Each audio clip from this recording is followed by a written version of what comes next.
Ready, set, go. Yeah, whole team on a loose. Kick it up like Kung Fu. Untamed, yeah, cool. Running plays like who knew.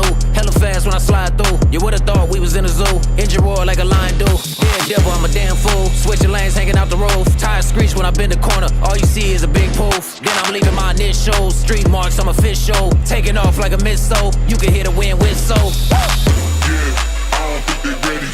I don't really think they want it. I don't think they ready. Hey, yeah, I don't think they ready.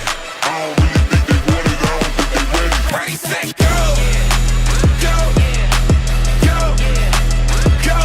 Ready, set, go. Go. Go. Yeah, ready, set, go. Get into it like pronto, get hit with a combo. Do it large, real jumbo, so dirty like gumbo. Big money in a two-seater, hair blowing, you see her. I got her, you need her. Never would I wanna be her. And I've been grinding all of my life. Now look at my sights, mile high, I'm fly. Ride till I die. Look how I arrive, like the president inside. See the look in their eyes. I don't think they ready. I don't really think they want it. I don't think they ready. Yeah, I don't think they ready. I don't really think they want it. I don't think they ready. Ready, set, go. Ready, set, go, let's go. Go, on your mark, go. Yeah, Ready, set, go. ready, set, go. On your mark, go, let's go. Go, let's Ready, set, go. Yeah, and you know I like big coupes. Two-seater with the missing roof. Run the meter to a can't boo. I'm the best, got them all mute. Break the bank, talking big loot. Business talk, making big moves. Full tank, no I can't lose. Left them in the dust confused. All I ever did was break rules. Full throttle, I don't like cruise. Guess I got a couple screws loose. Son devil, I'm a damn fool. Ain't no telling what I might do. Taking off like a missile. Street marks, I'm official. Yeah, I don't think they ready. I don't really think they want it. I don't think they ready. Hey, yeah, I don't think they ready. I don't really think they want it. I don't think they ready. Ready, set, go. ready, set, go, let's go. Go, on your mark, go. Yeah, Ready, set, go. ready, set, go. On your mark, go, let's go. Go, let's go. Ready, set, go. Go. Go. Go. Ready, set, go. Go. Go. Go. Ready, set, go.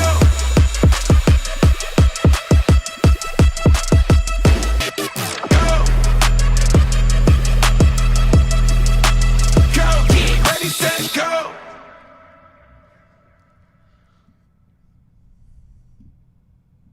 All right. Welcome, ladies and gentlemen, to the Ward Radio live stream. I am your host, Cardon Ellis. Today, I'm joined in the studio by a killer cast. We got Hayden Holm, who's the host, the happy host, the hellacious host of one Salty Saints. I got to throw in his, I got to throw in as many algorithms as I can, bro. Yeah.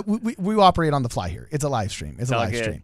Also joined by my lovely bride and wife, aka eternal companion, Brittany the Shadow, Miss September, and retired Victoria's Secret model, who's here to give us her hot takes, emphasis on the hot, as well as by Mormonism's or anti-Mormonism's most hated figure on Instagram, none other than Maddie Packer, who's joining us to do two things. Actually, two things. We're going to have a lot of fun reacting to the new development of the 14 new members of the Young Men's General Advisory Council with some fellow YouTubers mentioned amongst them. Actually, quite a few of them. That gives us hope that we will be able to reach the young men where they are. Somebody was listening somewhere. Somebody actually dropped their phone and they heard Cardon and Jonah and Brad and Kwaku screaming on Ward Radio to Right. find some hierarchy dominance. Is it a little bit of like painting with broad strokes, calling them fellow YouTubers? These guys are hitting like millions of subscribers, right? We all have the same priesthood. Yeah, we all okay. play the same button, right? All right, Yeah. I You're got right. like my mom and my brother that subscribe to my channel. Yeah. Like, Yeah. all right. I'm right there with you. Like Parker Walbeck, millions of hits. Daryl Eves, billions of hits. Yeah. The Outdoor Boys, like Donkey Kong, stomping the internet. 100%. And we're yeah. here we are. There's like, I got 1,000 people to watch my live stream. Grandma said she loved it. Exactly. So we're going to do two things today. We're going to actually talk and react and have a lot of fun meeting the 14 new members of the Young Men General Advisory. I'm actually blessed to have some personal friends in the list, which is super cool. So I'll be able to vouch for them or threaten to tell stories that I've heard. There you go. So, no, I'm just kidding. What a humble brag. Yeah, what a humble brag. Yeah, exactly. No, I'm just kidding. I would never do that. But then we're also going to play some Trauma Coach Bingo. If you guys want to play some Trauma Coach Bingo with us, let us tell you how to do it. First off, get your Trauma Coach certification, just like Hayden Holm did here. That's right. We're actually celebrating that he has become an official trauma coach. Yes. He's certified and everything. Yes. It's prestigious. You have the same certification as John DeLynn, or? Yeah, so he is a fellow coach. So sometimes I refer to myself as, one of his partners, or, coach to coach. Sometimes we can talk like that, But, okay. But it is a rigorous, arduous journey to become a certified trauma coach.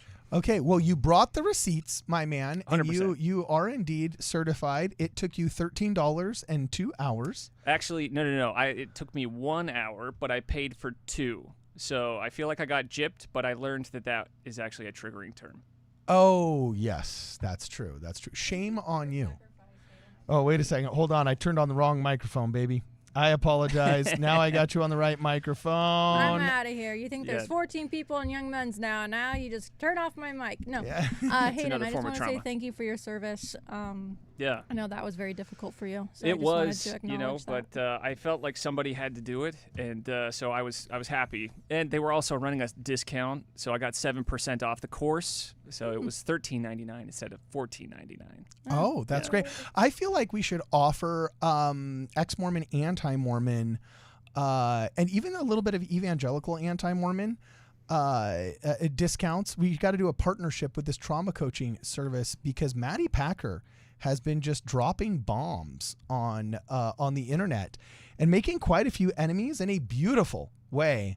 And it's caused kind of a little bit of a stir. So we put links to the toxic trauma culture bingo in the description on the Tube of You. If you look in the descriptions of the video, you can actually click on that link and come and play with us right here. Trauma Coach Bingo. Check it out. It's going to be on your screens. And we just threw in a bunch of words here. Shame, control, cult. There's a free oppression, trigger, high demand, brainwashing. You can just clear your card, or you can actually put the X's on your bingo card. We're going to play that a little bit later. So we're going to have a lot of fun today. Can I just say, I wore my baseball cap today because I knew Maddie was coming on, and Maddie always looks so cute in base. So I just was trying to be like Maddie. Yeah. Thanks, Brittany. Yeah, awesome. Maddie, what have you been up to this week? Have you been starting any fights with anybody? What's the latest? I don't know. I need to start picking some more fights. I've been a little quiet right now. So Oh, okay. That's true. give me a new fight. We'll start. Maddie's like almost She's a like matador in search of a bull, right? Yeah. Ole! Or strangely like almost strangely like your children, where when they're making a little bit of noise and you can kind of hear them where they are, you're kind of like, okay, cool, everything's good. It's when they get quiet that you're just like, what is going on? Wait, it's quiet. That's when the Jaws music starts. It's quiet. It's like, yeah. So what is Maddie Packer planning? I do not know, but she came locked and loaded for this episode, and I am super excited. So let's get the fun part out of the way as we're waiting for everybody to come into the channel here, or come into the live stream. Let's just jump right in. It's actually going to be a big blast. Just remember, guys, we try and read all of your super chats live as quickly as we can. So please make sure to just send us a super chat with a question on it, as long as it's germane to the conversation and it's appropriate. We do our best to read all super chats. Also, if you guys want to support the channel, we'll just remind you that at wardradio.com, we've got the very popular War in Heaven veteran hats. Also, this is where you can pick up what's it called? You can pick up the shirts and other cool hip stuff like this. Also, this episode is brought to you by Angel Studios. They are a streaming company that provides all kinds of content for families, especially Christian content that is in conjunction with our mission statement here at Ward Radio. And if you'd like to know more about Angel Studios, please make sure you check out Angel Studios or angel.com for more information. So we're actually going to be giving away one of their shirts a little bit later on, which is going to be a lot of fun. Yeah, they give us some cool stuff to give away, some giveaways. They provide us with a lot of giveaways as well as just supporting the mission statement of Ward Radio. So anyway, let's jump right in to the news, my man. Here's the news. Just the shoot news. We're going to put it right up on the screen. There it is. Leaders in ministry meet the 14 new members of the Young Men General Presidency Council. Now, before I get in and I just start reading what Church News said, what have you guys heard? Well, I've heard that we've got some really big YouTubers in there. We got some great personalities in there, some great public figures. So, I mean, I'm excited. Okay, you're pumped. All right. Do you, any names in specific names that you've heard that you're excited about? I don't actually know his full name. I just know him as Luke from the Outdoor Boys. But yeah. I saw him and I was like, oh, oh, really? Whoa, yeah. I follow his stuff. I tell you what, he does some hardcore stuff. So he goes into Alaskan territories, like the untamed Alaskan frost, and he's like building survival fortresses out of snow. So it's like Klondike 3.0, like the hardest core stuff you can find. He's showing you how to survive in the woods. It's like, if you want to talk about like someone that has established themselves in the dominance hierarchy for men, which is pretty important for young men to follow. It's like Luke has done it, like the ultimate outdoorsman. And also, we don't want to besmirch anybody who's serving as best they can, but I'd say that was something that was lacking that we had talked about a lot on this program. Yes. You know, oh, savage. Whoa. Oh, Brittany. Someone with a 12-year-old son. Yes, this has been missing. Wow, you put on that baseball cap and you just started talking just like I'm just Maddie. Trying to be like Maddie. That's my whole MO this episode. There you go. Yeah. When I put you side by side, there's a striking resemblance. You know, there's a striking resemblance. Yeah. Excellent. She's just one energy drink away from looking like you. So it's a protein shake. Thank you. Oh, it's a protein shake. Okay, got to get your teens. Yeah. All right. Okay. So anyway, I agree with you, man. You can't see this on your screen, Maddie, but I mean, this like personifies rough and tumble. Like, holy smoke! Either that or it's Computer Geek. This one right here looks really. I bet you he could code. You know what I'm saying? 100%. But like, I mean, holy smoke. Right. This is about like, look, that bro is not just knee deep, chest deep. I swear there's probably an alligator behind him.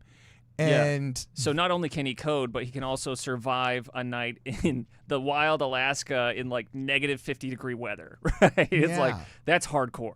Okay, so here is the shoot news straight from Church News, or thechurchnews.com, which is the main and principal official news outlet for the Church of Jesus Christ of Latter-day Saints. It says the following: 14 men have been called to the Young Men General Advisory Council of the Church of Jesus Christ of Latter-day Saints. These individuals will assist the Young Men's General Presidency as they counsel with other general and local leaders to teach, serve, and watch over the young men around the world. Okay, awesome. The Young Men General Presidency, who we are familiar with in this picture right here. I believe they were called in April-ish, I think-ish, May-ish. That sounds about right. Earlier in the year. Yeah, we mentioned that because I remember I saw Brad Wilcox in the airport. That was probably in April-ish, right? And he had just been freshly released. April-ish, May-ish. Yeah, something like that. It was before our birthdays. And, he talked about coming on the show. We're actually going to have hopefully Brad Wilcox on the show sometime soon. That would be awesome. Really fun. We can talk about getting canceled by ex-Mormon, anti-Mormons. You have that in common, right? You know, they came after us both really, really hard in 2021. Which is a form of trauma, but I don't want to jump the lead there on that one. So we'll get that. Yeah. Can I afford you? How much do you charge? I'm probably too expensive for you. So, geez, especially for that kind of trauma. If this were early morning seminary trauma, you might be able to afford that, but. Yeah. Okay. Awesome. Thank you. Would you consider for a nonprofit? Would you consider a 501c3 discount? Never. Never. Yeah. No, not at all. No. You're like the brutal lawyer that won't lower his rates for the That's red right. cost. No right? pro bono work here. Okay. Yeah. Okay. Cool. Yeah. We're saving lives, for crying out loud. That's funny. That's funny. Okay. So new council members. It says the members of the Young Men's General Advisory Council are Ogbor T. Ogbor. That's awesome. So that's like first name and a last name. That's pretty cool. And digging the haircut. That is a straight flat top. Like when we say flat top, straight out of the 90s. this guy is like Dick Tracy flat top. Yeah. But very earnest smile. Like I could see this guy being born and raised in West Philadelphia, right? Okay. Would you say that on the court is where he spent most of his days? Yeah. Relaxing on the chillaxing, playground. Yeah. On the playground. Oh yeah, that's funny. That's hilarious. All right, so we totally dated ourselves there. Oh, and our boy Daryl Eves. Well, first off, Ogbor T. Ogbor, 53, Wasatch 7th Ward, Salt Lake, Wasatch, Utah State, born in Cross River State, Nigeria. This is pretty awesome. Married to Diana Marsden and served as a stake president. We got Daryl Eves, our boy Daryl, fellow YouTuber, runs Vid Summit, straight up from Hurricane, born in Ogden. Okay, married to Jill and co-founder and executive producer of the television series The Chosen. We got our boy Daniel Mendoza Garcia from Santa Quinn, worked in different companies in the production industry, and then John Hilton III. All right, we finally got a blue blood in there. I don't know if he's super wealthy, but if you're the third, screams generational dynastic wealth. Right. Yeah, so he's coming from that old time Utah money, huh? these are the guys that Maddie was going for when she was single. When she was single and she was in school, right. And just be honest. Did you ever hang out at the Marriott School of Business, lying that I really love the quesadillas there, or you're just trying to poach the guys that were the finance majors? They were going to be the bankers. They were going to end up being the dudes that ran Merrill Lynch and all that. You weren't there. I was at BYU, Idaho mostly. So let's go. No. Oh, there we go. okay. So she was hanging around the Smith building at BYU, Idaho. There we go. And that's true. Yeah, there it is. She was see? just 360 no-scoping left and right, all the guys out there. That's great. Yeah. Oh, my gosh. Yeah, that was the most important thing to me. Yep. Okay, cool. See, I'm telling you, the campus changes. But the tactics stay the same. The 100%. tactics stay the same. So, okay, so we got the blue blood here. I don't know, who knows? He could have been paycheck to paycheck, a CES letter teacher. A CES directing teacher only like 6 months ago, and we would have no idea. But he did earn a master's degree from Harvard and a PhD from Brigham Young, both in education. And was that BYU Idaho, or was that? Well, I think he said the real BYU. I think it just said. I think I heard the real BYU. Should we start calling that BYU Provo? Can we hyphenate the Provo? No, because that's kind of like there's real and then there's the generic. It's like when you get the real Tylenol. One has a football team, the other has a LARPing club, right? Sorry, dude. The only time my mother-in-law ever got like visibly shakenly mad at me was when in mixed company, I literally said, well, I went to the real BYU, right? And she got so angry at me. Yeah. She's like, don't you dare besmirch, my children went there, had great experiences. Like the most angry she's ever been. And the things I've done to that woman over the years, but calling BYU not the real BYU, that was hardcore. I got a couple of super chats here we're going to read really fast before we dive into the rest of this nonsense. But they're not coming up on the screen. Hold on a second. I'm going to get them so everybody can read them when they come up on the screen here, because that's the fun part. We like having and did you say real quick, did you say that Daryl Eves came out of Ogden? Is that right? So he was born there? It says he was born in Ogden. Yeah, exactly. I feel like that scripture, can anything good come out of Ogden? Oh, dude, right? Brutal. And apparently so. That's fantastic. Yeah, that's true. That's totally true. So, it's grabbing the wrong. This is not fun. Oh, here we go. There we go. Now it's popping up. Okay, so here we are. Here's the super chats from today. We got our very first super chat. Wow, 3 of them came in right at once. It's kind of cool. Here we go. From the Book of Mormon blank. I can't read it, but he says, I just want to say Say much love to Ward Radio. Well, thank you very much. Also, Dragon Slayer, which I do believe is Stephen Diamond with the Temple Rock, says, you know what every young man really needs? Y'all know what I'm going to say. Temple Rocks. Woo woo! Is that a shameless plug right there? Dude, no, he sent us some Temple Rocks, and we're finally going to see him. He actually got foundational stones from the Philadelphia Temple when they were building. What temple were you sealed in, Maddie? Provo City Center. Whoa. Oh, that's kind of cool. Were you in college still? Yep, I was barely 20 when I got married. Oh my goodness gracious! God bless you. That is. Thank you. No, it's, I was late to the. I wish I would have been married earlier. I was married until I was 29. I was pretty late too. I wasn't married till I was 22. Oh, which I assume is pretty late according to our standards, That's how old right? my husband was. My husband was 22. I was 20. He was 22. So wait, so it was fun. Yeah, we got to give you credit. So you were marrying him before he was graduated. So this was in investment terms. This was a very long. You were playing the long game. The long game. Okay, cool. That was a high risk investment. Yeah. And not marrying him, and that was like opportunity cost. But right. Right. Game there. I feel you.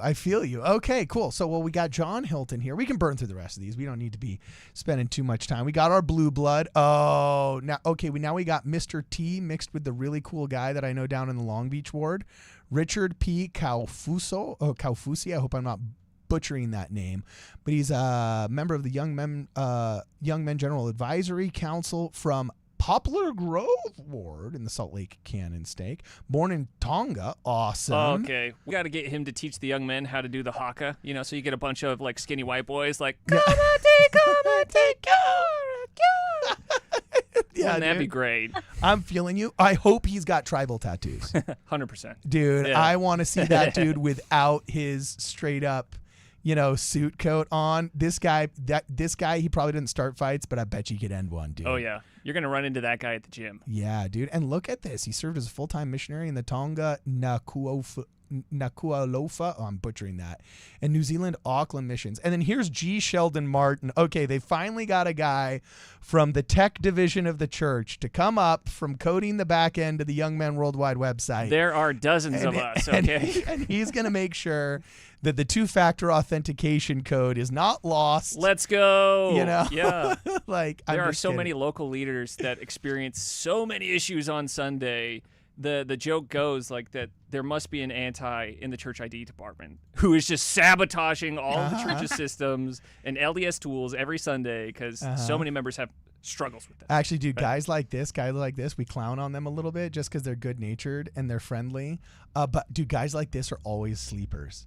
Guys like this are always sleepers. What do you mean by sleepers? Like, dude, they have they look all affable and nice guy, kind of maybe even a little bit geeky, middle-aged. You think, oh, for sure he's got Star Wars T-shirts in his closet, right? Well, don't sugarcoat it. But then you'll talk with him on Sunday and be like, yeah, so what are you doing? He's like, I'm going skydiving.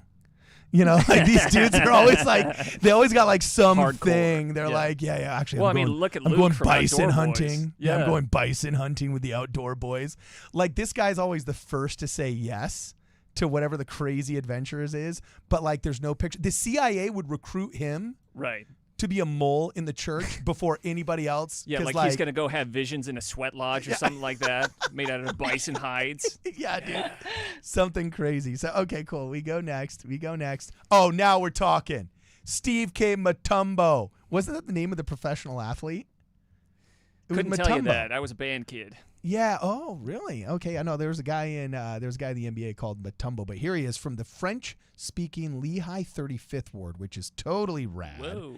Okay, got postgraduate diploma in business and management in South Africa, and then a master's of public administration and information systems at BYU. Worked for the church in several capacities. I can't speak. Yeah. Capacities. Married Matilde and has 4 children. He was a seminary student and has all kinds of cool cred. Was even, it says right here, full-time missionary in the Democratic Republic of the Congo. Whoa. Right above, your boy, Luke there J. Nichols. Yeah.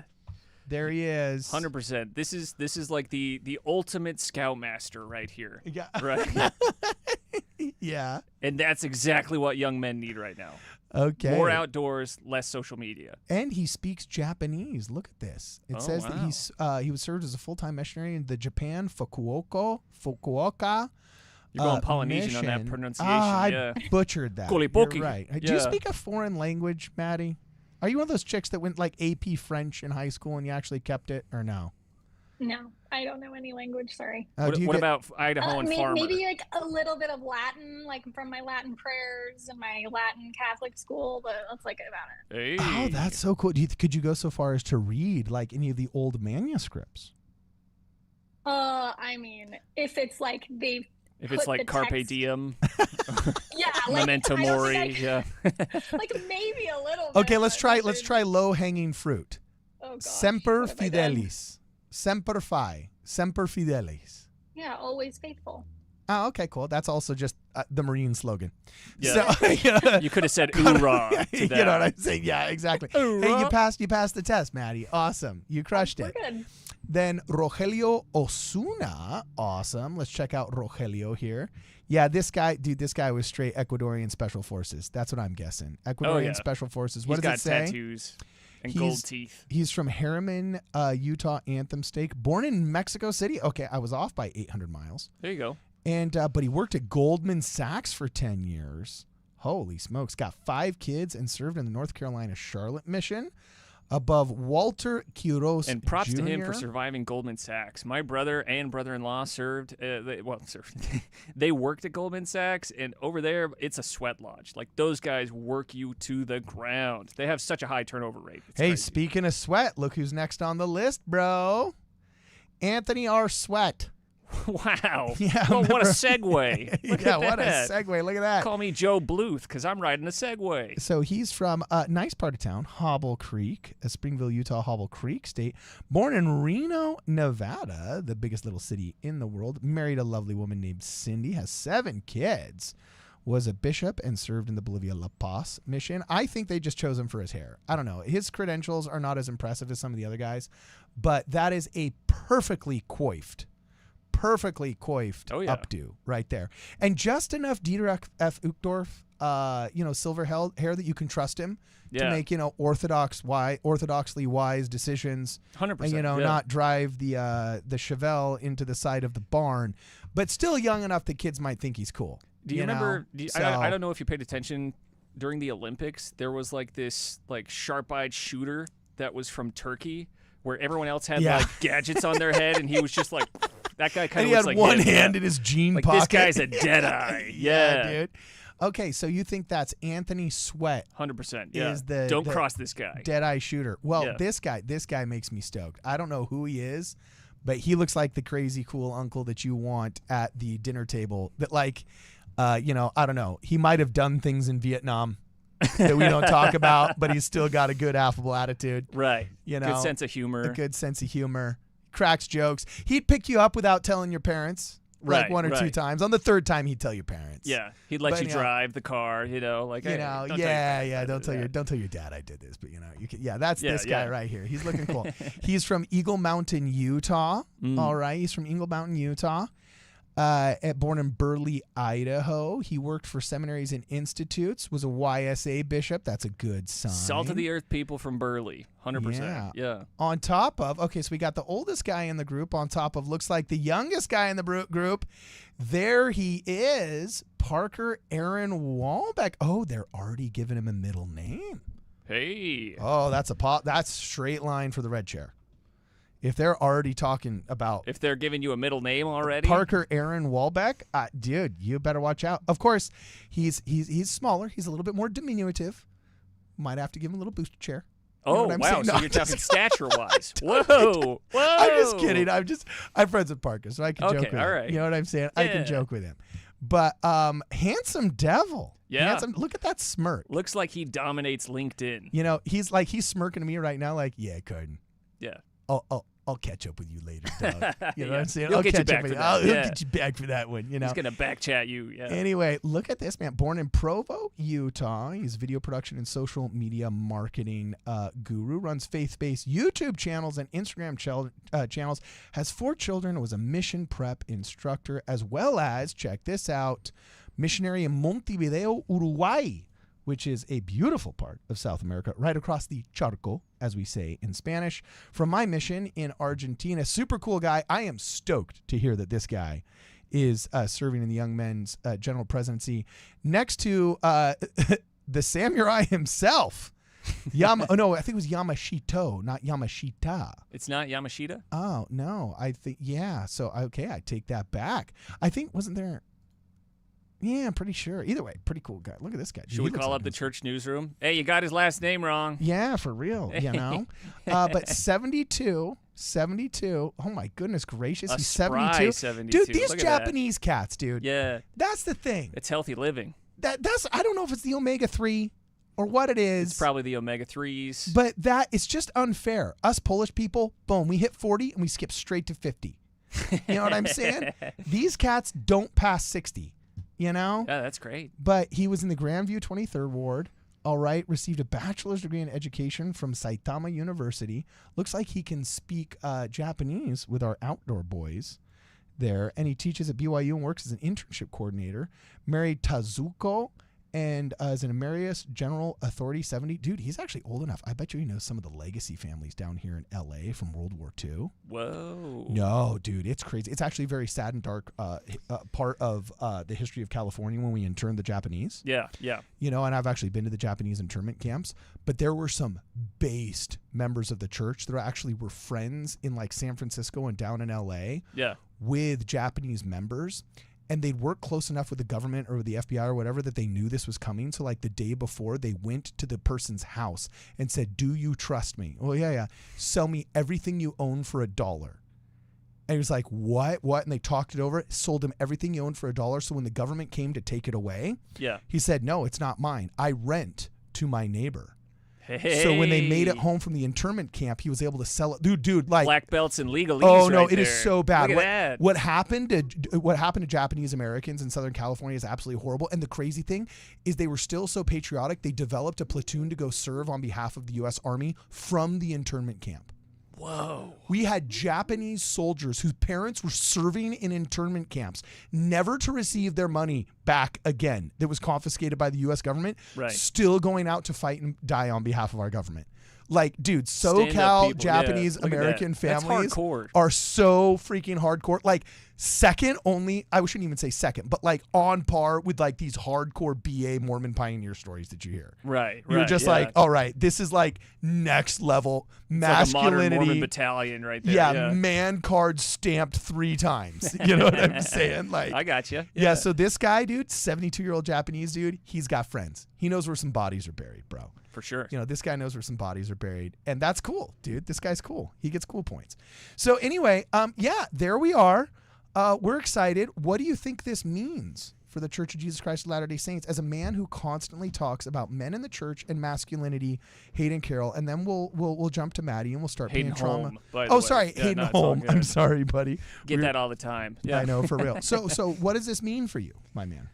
So I look at this and I tell you, if you want young men to lead, you have to engage in the games that they're playing. You can't just ignore social media. You can't just turn a blind eye to it. So it makes me incredibly excited to see that not just 1, not 4, but 3 of these guys are super familiar and have dominated the game of social media.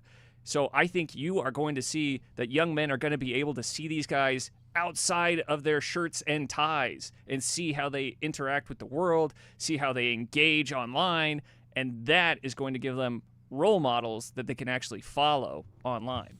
Yeah, and kudos for having the, good-looking general presidency. I'm sure the woke scolds are like screaming about diversity and all that other stuff, but it looks like you'd find these guys on a pickleball court. I was going to say, we in previous generations, and we will not name names, I would have struggled to believe that they would have made it to the beaches on Normandy. You know what I'm saying? However, wait, what are you saying?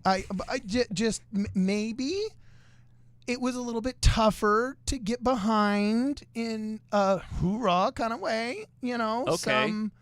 Whereas these cats right here, like, I think if I punch that guy on the right, he'd knock me out.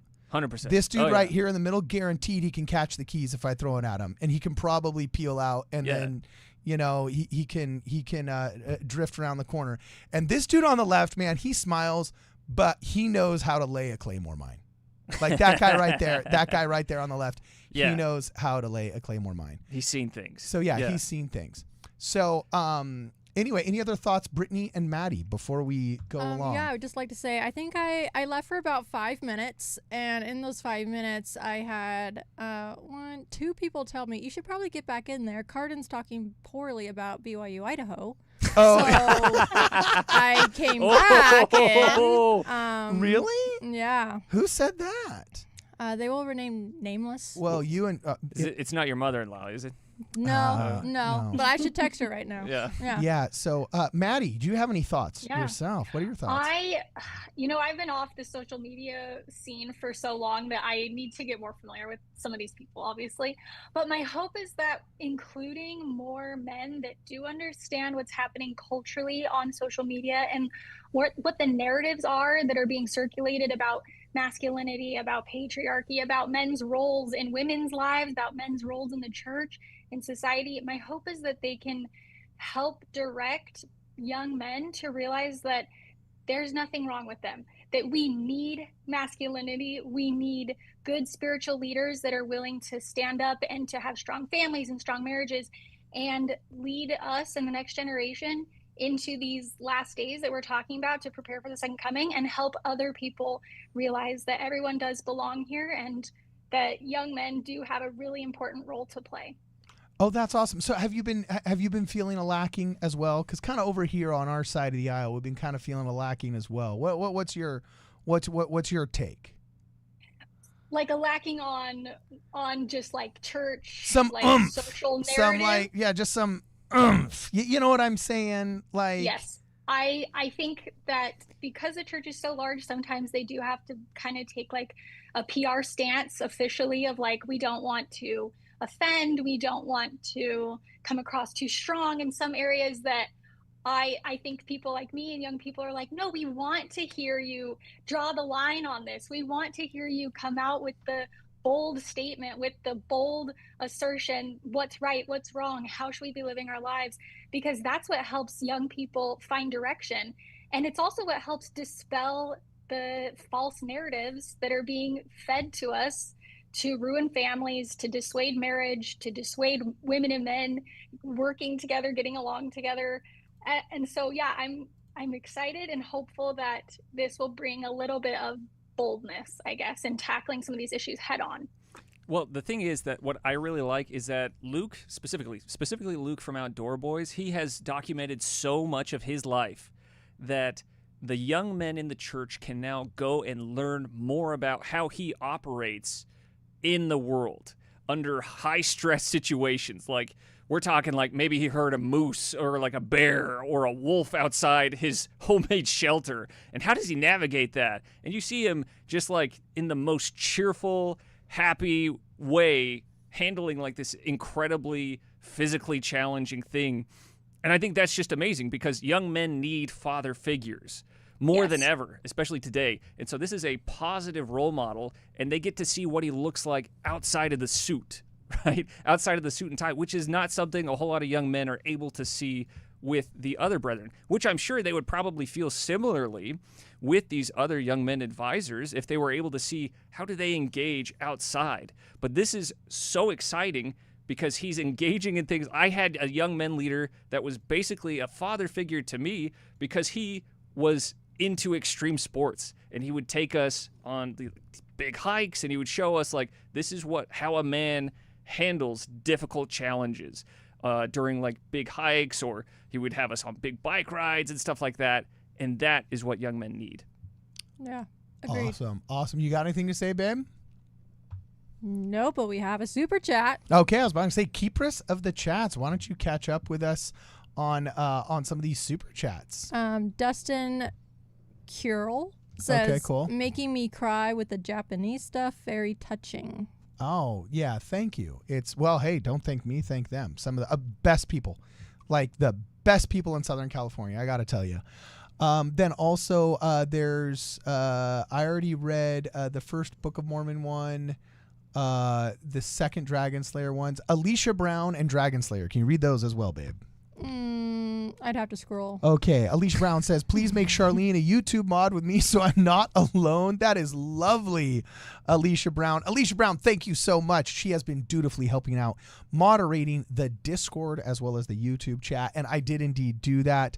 I also realized I had you as a standard mod, not a managing mod. That's my mistake. I'll have to remove you as a standard and then re-add you as a managing mod, which I do believe has higher egg on your face. Yeah, exactly. Has higher capabilities, so you can help solicit the other mods. Seriously, these ladies do so much to protect the community on Discord as well as on YouTube. It does not go unnoticed, and I am indebted to these women. So good on you, Alicia Brown, and thank you very much, Charlene. Also, Charlene, you will notice that we are starting live streams earlier because she lives on in the east, on the eastern side of the United States of America. Oof, and so it's kind of tough when our live streams start at like 9:30 and she's trying to put kids to bed. Right. So whenever we can, we try and do 6:30 PST so that she can jump in at 8:30. Not MST, whatever the other ST EST? is. Yeah, something That like would make that. sense. Yeah. Yeah. That makes E for sense. East. Yeah. Yeah. Then no, there's one in between because there's 4 time zones and I can't remember what it is. But anyway, Central. Dragon Slayer says you not only got Temple Rocks, but you also got snacks from Pennsylvania. And yes, it's Steven. Enjoyed the snacks so much. You Snacks? come We to got snacks? Pennsylvania. Yeah, apparently he sent us a package. Have you gotten the package yet, babe? Who hasn't given us our snack package? I haven't gotten the package yet, but he mentioned this like a live stream ago, so it should have come already. I'll have to check the studio box. So anyway, and then Duncan Kroll making me cry with all Japanese stuff, very touching. Okay, we are all caught up here. So now on to the second half of our live stream. Wait, hold on. More managerial duties. Oh yeah, what? Someone named Sam Yeah, needs mod capabilities. someone named Samuel Sam. Skeen. Okay, we will give Samuel Scheme said mod capabilities. Thank you very much. Samuel is a talent. He's in our Discord as well. Oh, shut up. Is he Yeah. really? I have gamed with Samuel, and he is a riot. Okay. Is he really? Oh yeah. Oh yeah. Okay. Wow, that's cool. Yeah, well, he's definitely one of the familiar faces on the Ward Radio Discord, another person that has been holding up the fort against all of the anti-Mormons that have tried millions of times to invade our Discord. And they just sent him packing. Yeah, Maddie, have you ever been on our Discord? I don't think I've seen you there. You ever been on the Discord? No, I don't know. I don't think so. Yeah, Discord's more of like a masculine thing. No, I was going to think. say, Yeah. it is the antithesis of Instagram. Like Yeah. pure text, video gaming. I think you got like one little avatar picture that nobody can see, and half of it's like anime. But it's actually a fun experience, and we think you'd like it. So anyway, Maddie, really fast for those in our audience that don't know who you are, just tell us a little bit about yourself and your history with trauma coaches, and gosh. and then we're just gonna download our trauma bingo cards and just start playing toxic trauma culture bingo. So tell us a little bit about yourself, your Instagram page, what you're doing, your history of trauma coaches, who you've been fighting with, the whole 9 yards. Talk to me. Oh gosh, my name is Maddie Packer. I'm married, have a 2-year-old. I started my Instagram called the Sure Foundation, basically because after taking a year off social media, I was ready to get on and just start fighting the stupid narratives from anti-Mormons. You got the modern fighting preacher ex-Mormons. right here. Yeah. I grew up in New Mexico, went to Catholic school, so I have had the fighting spirit in me for a long time, and it's just kind of part of my personality. And, if nobody else is going to stand up to, especially the women, the Haley Rawls, the Alyssa Grunfelds, if no one's going to stand up to them, I'll do it. Like, okay, let's go. There we go. So, anyway. And you are getting mentioned by name by these people. Like, they really don't Yeah, like you live man. rent-free in their heads. John How does that DeLynn, feel? Julie Hanks, like those big I ones. don't even know why. I'm like, has really nobody ever said anything about this? Has really nobody ever No challenged women. you? It's like pulling Jeez. teeth to get women to participate in the conversation. Now, some of that's a natural consequence in a very family-centric culture that very much emphasizes positive family formation. If you're Mormoning well as a woman in the Church of Jesus Christ of Latter-day Saints that is as talented and beautiful and as lovely as you are, you probably are going to start having a lot of kids, and that's going to make you very busy, and that's going to take a lot of your time, and there's not a lot of leisure time when you finally do have it. The last thing you want to say is, I want to suit up, put a helmet on, and go fight with anti-Mormons, so Yeah, she's gloving up and she's hitting them hard. yeah. She's gloving up. I think it's just, it's been part of my personality for so long. I have defended my faith since I was like 12 years old, and it's something that it just bothers me so badly when people go and say things with nobody giving any pushback. So I'm Right. like, I will give the pushback then. I will say, excuse me, wait a second, before you just say that thinking that you'll get away with that, let's talk about it. Yeah, okay? let's check some of these assumptions that you're using. Well, one thing that I've noticed is for the longest time, most of the major anti-voices have been female, and most of the major pro-voices have been male. And the way that they've been able to discredit the male voices is just like, ew, you're creepy. Like, stop following my stuff, you little creep. It's like, oh, okay. Yeah. But they can't do that with you, which is great. They don't know what to do. They're reeling. You got them on the back heel, and they're just like, I don't know what to do. She's so articulate. Because they're used to, they are so used to, like, sisters showing up online and doing spirit voice hard on the page. I know, and I just love being a mother, and I love being a women. member of the church, but they don't acknowledge any of the claims or anything like that. Where you're over there just like with the pop, bam, just like checking them with facts and knowledge. Let's And I'm get here into for it, it. man. Yeah. Good. Yay. I'm so glad. Yeah, it's So, actually yeah. it's very funny because you're lovely and feminine, and you're obviously female. But Way to assume her gender. yes, I'm sorry. That was brutal. I'm triggering. going out on a There you limb. I'm Yeah. going out on a Yep. limb here. But okay, so you're lovely and you're very feminine, but what's interesting is I don't call it your apologetics. That's not fair. But your style is actually very masculine in the sense that, like, you're pretty dry, you don't appeal to emotion, and that's not to say that females are incapable of, reason, and they're all just a bunch of emotional animals and stuff like that. But female anti-Mormonism really does rely upon giving girls the ick about Joseph Smith, Like emoting. or about the It's 100% patriarchy, emoting. or Yeah. just like these Totally. veiled gossipy insinuations about church history that make you feel like you're just participating in a cult or something gross, and they can't quite pinpoint it, so it makes them feel uncomfortable, and as long as they're uncomfortable, they don't want to show up, and that's just as good as quitting. And so that's really kind of the tact that anti-Mormons that are female take.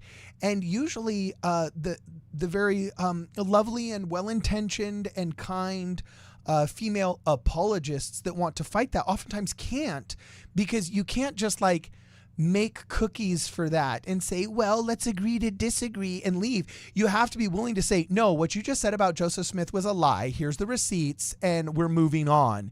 And so when you just sit there like deadpan, it's almost like Buster Keaton meets like apologetics. And then you just let the person say their part, and then you just speak up and you say, this is incorrect because boom, boom, boom, boom, boom. And I could not imagine being on the receiving end. If you were a lawyer in a pencil skirt, I would be mortified if you showed up. Like watching one, I'd be like, no, just quit.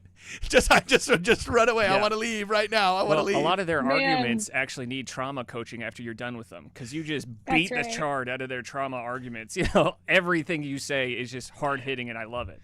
Yeah. So, Thank you. So where can people find you, by the way, before we jump in case we forget to plug you? Mostly, I'm pretty much just on Instagram right now, like TikTok, Instagram, at the Sure Foundation. Okay, So, cool. yeah. Awesome. Well, we're going to play some Trauma Coach Bingo here in the last 12 minutes. Okay. We're going to do some Trauma Coach Bingo here. The link is in the description of the Tube of You video. Do you want me to catch us up on Super Chats? And, oh, goodness gracious. Yes, catch us up on Super Chats, and then we'll play Trauma Coach Bingo. Okay. Justice GC says, hoping for the best with these new leaders. If it weren't for people like Jordan Peterson, I totally would have been a soy boy alphabet person. I got married only a month ago and hoping to be a father soon, so I'm needing the best from them. Oh, Hey, beautiful. there you go. That's great. Being you a have to father. put yourself together. Transcend your suffering, bucko. That was pretty killer. That was awesome. Hayden. That was funny. All right, And next one. Charlene says Sam's username is Quadruple digit. Thank you. Oh, that's good to know because I was looking for that before. Also, Okay. did you say? Oh, this is for you, Maddie. Also, did you say New Mexico? I was born and raised there until we moved. That's how it Santa works. Fe. Hey, is it just like Breaking Bad? Like, how accurate was Oh. Breaking Bad? Did you grow up in Breaking Bad territory or Okay, what? so Breaking Bad happened in Albuquerque. Uh-huh. Santa Fe and Albuquerque are like 40-ish minutes apart. Very, very close. Well, I tell you what, like you have to be tough if you're coming out of New Mexico. Like we drove through New Mexico when we moved to San Antonio. We stopped to let the kids out to play, and I just noticed that every single window had bars on it and graffiti all over the place. I did Yeah, not feel it's- safe until we were out of New Mexico. It's a little rough. It's a little rough, and there's definitely more rough places than others. Right. I never planned. Once I graduated, I was like, I am out of here. Sorry. I love Santa Fe. If anyone is like wanting to go be tourists in New Mexico, go to Santa Fe. It's amazing. It's unique. It's beautiful. But living there, it was definitely difficult. Well, I think graffiti is a beautiful form of art, and your children should be exposed to beautiful forms of art. And if they No. want to just become taggers in junior Degenerate forms of art. high, Yeah. oh, savage, Yeah. man! Wow. Yeah. See, When now the graffiti is on Ronald this is McDonald's going to be face. a Maddie Packer v. Cardon Ellis Instagram beef. Is graffiti art? You know what I'm saying? That'll be fun. No, I'm just kidding. Yeah. Yeah. So, okay, next Justice super chat. says, and you know, it's not actually Hayden. You should probably read this one. What was that? Okay. You should probably read this one. Yeah, we got Hold some on, super pull it chats up. here. in I a can't see it. voice. Okay. Oh yeah, you got to read it in the right In the voice. Jordan Peterson Jordan voice. Okay. Peterson. Where Hoping is for the orange best with one. these new leaders. Oh no, we already read that. Scroll one, right? down, Scroll Carter. Oh, down. which one is it? Which one The is last it? one. Oh, as you know. And you know, it's not okay to suffer like this. You got to pick yourself up, man. You know, it's like, yeah. Oh my god. Jordan Peter prophecy. Yeah. All right, this is funny. Okay, so now we're just going to go to our bingo cards here. Guys, if you look in the link in the description, you can play Toxic Trauma Culture Bingo. It's not just the culture, it's not just the coaches, it's the entire culture. And we've got a bunch of words here that we've chosen. We just guessed what the trauma coaches are going to say. And can you just go over the words, Maddie, that Yeah. we wrote, and just approve the bingo card before we start playing? You want me to read all of them? Yeah, just you think it Okay. works? Every single word. Just the first row. Just do Okay. the first row. Yeah, first row, trauma, oppression, deconstruction, fear-mongering, and authentic. Okay, I think oppression is going to be mentioned first, and then followed up by live your more authentic self. I think that I predict those two. Okay, the next row, hit it, Maddie. Hey, awful? Oh, But that's that was like an Oh, hey, acronym. yeah. yeah, it's an affluent white female ultra liberal. I guarantee you, whatever clips you show me, I guarantee 7 out of 10 of them are awfuls. And I wanted to put blonde on there. And I think I also want to put big glasses because oftentimes the trauma coaches always my have God. abnormally oversized glasses. It adds a couple of HP to the trauma coaches there. Like Yeah, the like bigger the glasses, the bigger the brain, right? Yeah, it's like window panes. We're not even talking like visually, like just correcting negative vision. We're like talking about like making Like- sure you know that I wear glasses. So okay, keep going. Third line. Hey, we got patriarchy, which is my personal favorite. Yes. Yes. We have mental health, high demand, cult, and brainwashing. Ooh, cult and high demand are both in the same line. That's going to be a Yeah. winner. Yeah. Somebody's And going to clean up. brainwashing. Yeah, that's going to be 3 in a row right there. Okay, the fourth and the fifth line. Hit it. Scrupulosity, worthiness, bad. Trigger, garments, indoctrination, free, control, massive glasses, Oh, hey, you did put it on there. Yeah, okay, we Look at did, that. okay. All Yeah, right. yeah. healthy boundaries, and polygamy. Okay, so they're going to have to mention polygamy in some kind of they have to weave it in there all the time. And then worthiness, bad. They will mention worthiness, but it can only be in a pejorative way. It can never be in kind of a positive, liberating way. It will be in a pejorative way. Okay, so now we've pulled up a couple of who put these clips in here? Maddie, you put some in here. It looks like Hayden. I feel bad. I just kind of threw some random ones in there. Hopefully it's like the ones that are from YouTube, they came from Tanner. Yeah. Oh, the ones that are from YouTube came from Tanner. Okay, cool. Well, all right. Then before we get started, I just want to show that we actually have a certified trauma coach in studio right now. These are Hayden's I left my credentials. glasses at home. These are Hayden's credentials. Okay. He checked out, paid his, got $7 off, paid his $13. 7%. Hold on. And- I got $1 off. Okay. Okay. And then here's the picture of him passing. No. That's me taking the Oh, course. that's you taking the course. Yeah. And Oh you my wore God. the thick glasses. Good I did job. wear my glasses. Yeah. Dude, this does make you look like A trauma coach. Yeah. especially with the flannel. Yeah. Okay, So awesome. that's me being engaged by the course material. And then this is you passing. That's when the I passed. test. The game's up. The I got game it. is up. Okay, Maddie can see these in the Discord. This is the one where he's smiling. And then why did you leave this rating? So you gave them 4 out of 5 stars. Yeah. Well, Saying- I didn't know if it really deserved 5 because it didn't ask any questions. It just had me sit through 2 hours of videos that I was able to watch at double speed. So I paid for 2 hours, but I only got 1. So at the end of the day, I really got what I expected. So that's why I was like 4 stars. Okay, well, as of December 3rd, 2025, you have received a certification in trauma-informed coaching and counseling as Yes. instructed by Trey Malacote. And it's I see no expiration date. So I think for the rest It's of in your life. perpetuity. At It's this in point, yeah. perpetuity. Do you have to do like continuing education or anything? Nonsense. Okay. So- I so you am are the on morning par. and the evening trauma coach at this point. So you are on par with like 70% of ex-Mormon, anti-Mormonism Instagram right now, right? Well, I don't even know about that because, like, you look at John DeLint, he's a certified life coach. I don't know if he's a certified trauma coach. Okay. Can someone explain to me the doctor part? Oh, yeah. He actually got his doctorate. Okay. Okay. But usually once you get your doctorate, then there's all kinds of state certifications that happen afterwards that allow you to be around vulnerable adults, women, children, so on and so forth. And those are not governed by the academic board of the school. They're governed by the state. Unfortunately, he was embroiled in a lot of scandals then that I can't speak to motivations inside of his head. All right. I've heard every theory under the sun. Okay.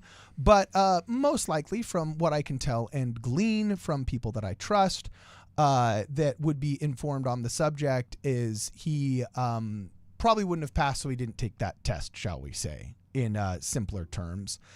He may have gotten it later on in life. I'm not sure. But there's also lots of people that don't, specifically to, and I'm not saying this is him, okay, but I know there's a lot of people in the life coach space that specifically avoid like the MSW certifications because they feel they have more freedoms in the life coaching space. Well, they and have there's fewer less liabilities. 100%. Yes, Yeah, your exactly. liability goes way down. So- it's like going to a chiropractor versus a doctor. So my friend, she went to a chiropractor because her neck hurt, and someone recommended a chiropractor. Goes to the chiropractor, he breaks her neck, and she can only sue him for up to $100,000 at that point, but her surgery costs like $300,000, right? So Oh my god. Yeah, it's Right. brutal.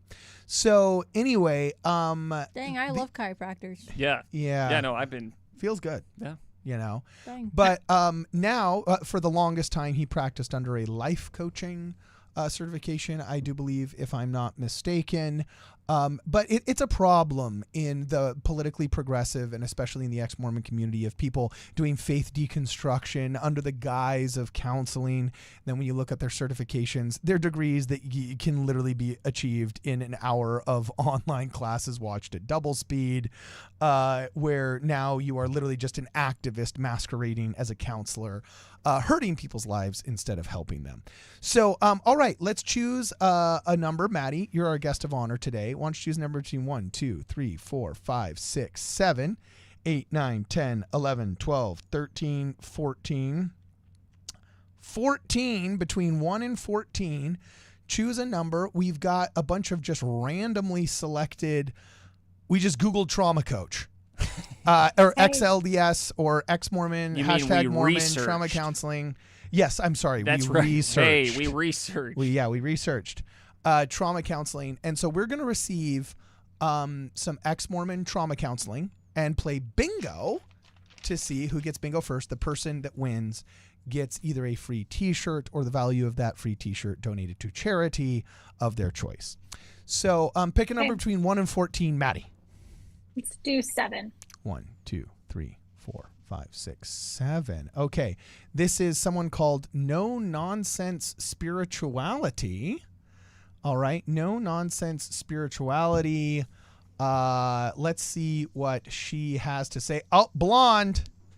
Blonde. I should have put blonde down Was there. that in the awful category? I'm getting awful vibes, but she hasn't spoken yet. We're not going to judge a book by its cover. Right. All That would right. actually fall into trauma. So That would fall we're not into gonna trauma. do that. Okay, so here we go with, I'm going to start from the beginning. It's Instagram, so it always has to start from the beginning. So here we go. 3, 2, 1, go. To decrease the anxiety and depression in your teens by 40%. If you do, recurring rituals. This is just one example of hundreds of examples of why religion is a cognitive technology. The most boring question you could ask of a religion is it true? Like, no, they're not true. The question is, what was it doing psychologically? And something that religions do well is recurring rituals for certain times of year, for, certain ages, for weekly rituals, daily rituals. And what that does is significantly decrease anxiety and depression. Oh, interesting. Okay, cool. So she's talking trauma here. Yeah. All right. This is awesome. Okay. So we're in the right place. Now what you have to do is pick another number. I was making sure I didn't just choose somebody randomly here. Now pick a number between, 1 and 14 again, and we'll just go straight down her Instagram profile. Or I can just choose one. Choose actually between 1 and 4. She's got 4 pinned posts here. Pick a number, Hayden. Let's go 2. 2. It Okay. looks like there's a familiar face on there. Yeah, this got Haley Rollin. Oh boy. I feel so weird about the Santa thing as a parent. And let me be so clear, I am not judging anyone who does do Santa. Most people do. Is that judging? Was that on Trigger there? warning if you have kids listening. Oh, yeah. Hey. Oh yeah, that's true. Ooh. That's true. Way to Grinch the So, Santa thing there. Yeah. Maybe we should just search overcoming trauma. You know what I'm saying? That's actually really, really kind of funny. I'm just going to click on one randomly here. Here we go. It's very interesting to me that Christians who look at this would be child sacrifice by the Aztecs, see it as something obviously barbaric. Yes. In November 2024, we found a huge mass grave with over 42 children that were sacrificed, likely in response to a severe drought, to the rain god. What's interesting is that we have evidence for at least the past 70,000 years of human history that we have been sacrificing animals, children, virgins, men, women to appease gods, and yet all of that is seen as barbaric except this one, which is the real one. And it's interesting what indoctrination can do. Oh, we got one. Hey, indoctrination. Indoctrination. Hey, Yahtzee. Hit it. You got, okay, wait, so hold on. So we already got awful. Then we got, I'm going to put this up on the screen. Okay, so here we go. Let's go awful. I just want to make sure people know that we're doing this right. Okay. Toxic trauma, culture bingo. Okay, we get the free. We get trauma and awful.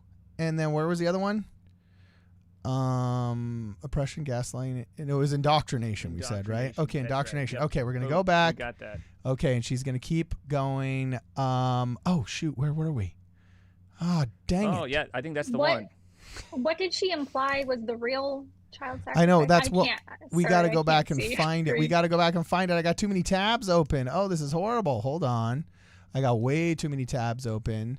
So here we are back There it is, on there it No is. Nonsense Spirituality. Tabs open, go. Because for me, I was told that this image represents God's love, and I just kind of accepted it. And every kind of other sacrifice that we've made to appease gods, I just saw from an outsider's perspective, saw as barbaric, but this was totally normal for me.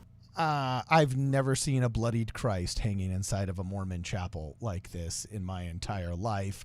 I admit sometimes some Catholic cathedrals and chapels might be a little bit crazier, but yeah, that's definitely not an LDS thing. We let her continue. In fact, in the first decades of the church, followers of Jesus believed that maybe Jesus was raised from the dead, that he... Oh, so this is more like archaeological. She's not getting into counseling. Oh, that's kind of a bummer. You know, should we skip it? Should we skip it? A little Or bit should of a we bait and go? switch. Yeah. Yeah, I was like, a nativity display. Yeah, I don't want to ruin it for the kids. You know, but I want to get some good, like, Yeah, pull up the unpack your one from trink. the YouTube short that I got in the Discord. Oh, you got one in the YouTube short in the Discord? Yeah. YouTube short in the Discord. Let me see what it's called. Okay. Yeah, if you just tell me what it's called, man, then Um, what is your religious trauma therapy? Yes, that's what it is. Therapist? That's What is it religious trauma? Okay, here we go. Here's a new fresh one. This how should it be- can affect people and how you can help someone who's going through processing their religious trauma. Oh. So what exactly is religious trauma? Definitely In not simple blonde. terms, it's the emotional, psychological, and physical distress that can come from harmful religious experiences. Now, in therapy, we always allow the client to determine what is categorized as trauma. Did there you are big get T that? traumas. Wow. Did you catch that one? Yeah. What do we miss, bro? What do we miss? Okay, so we hit. So I think this. Can we put another X on awful there? Yeah, Like well, I don't know if I mean- that counts because it's been dyed pink. It's Yeah. been dyed pink. Oh, that's a good point. You know what I'm saying? Yeah. So yeah. Anyway, keep going. Okay, what are we able to put off? Shame, gaslighting, authentic. I'm missing. Oh, so which one? Which one came? High demand, fear mark. We got to go back. Okay, hold on. We're gonna go back. We'll let her finish. And little T traumas. Big T traumas will be things like car accidents, things that happened acutely and suddenly and were kind of overwhelming all at the same time. Oh, okay. All right. So Yeah. we got the definition of religious trauma. As a certified trauma coach, does that definition hold up, Hayden? Absolutely, because as you know, everyone can define it their own way. So when you take out the definition of a word, it has more value after that, right? Okay. Live your truth, live your trauma. Right. Yeah. So your trauma means whatever you want it to mean, which means if you want to call early morning seminary traumatic, then you can call it traumatic. Okay.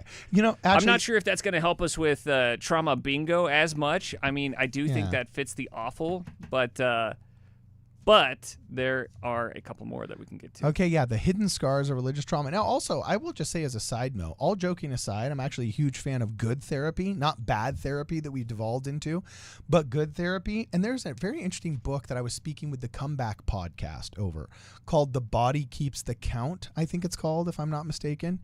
And the author said something very interesting, that our body holds on to a lot of stresses. And the body keeps the count. Like our physical, corporeal being can actually, stress and traumas can take a toll on us. And I think all of us have felt that way, and we all intuitively believe that. Right. But the book didn't just remind us of that so that we would wallow in it. It actually said there's only a couple of things that actually reduce that trauma. And you know what? One of the number one things the book said reduces and actually removes trauma instead of just like it accumulating inside of our body. It was very interesting what the theory was. What of all the things you can do in this life that is also heavily promoted within our faith reduces trauma? We're going to say repentance. Yeah, that's fair. That'll be no, having a child.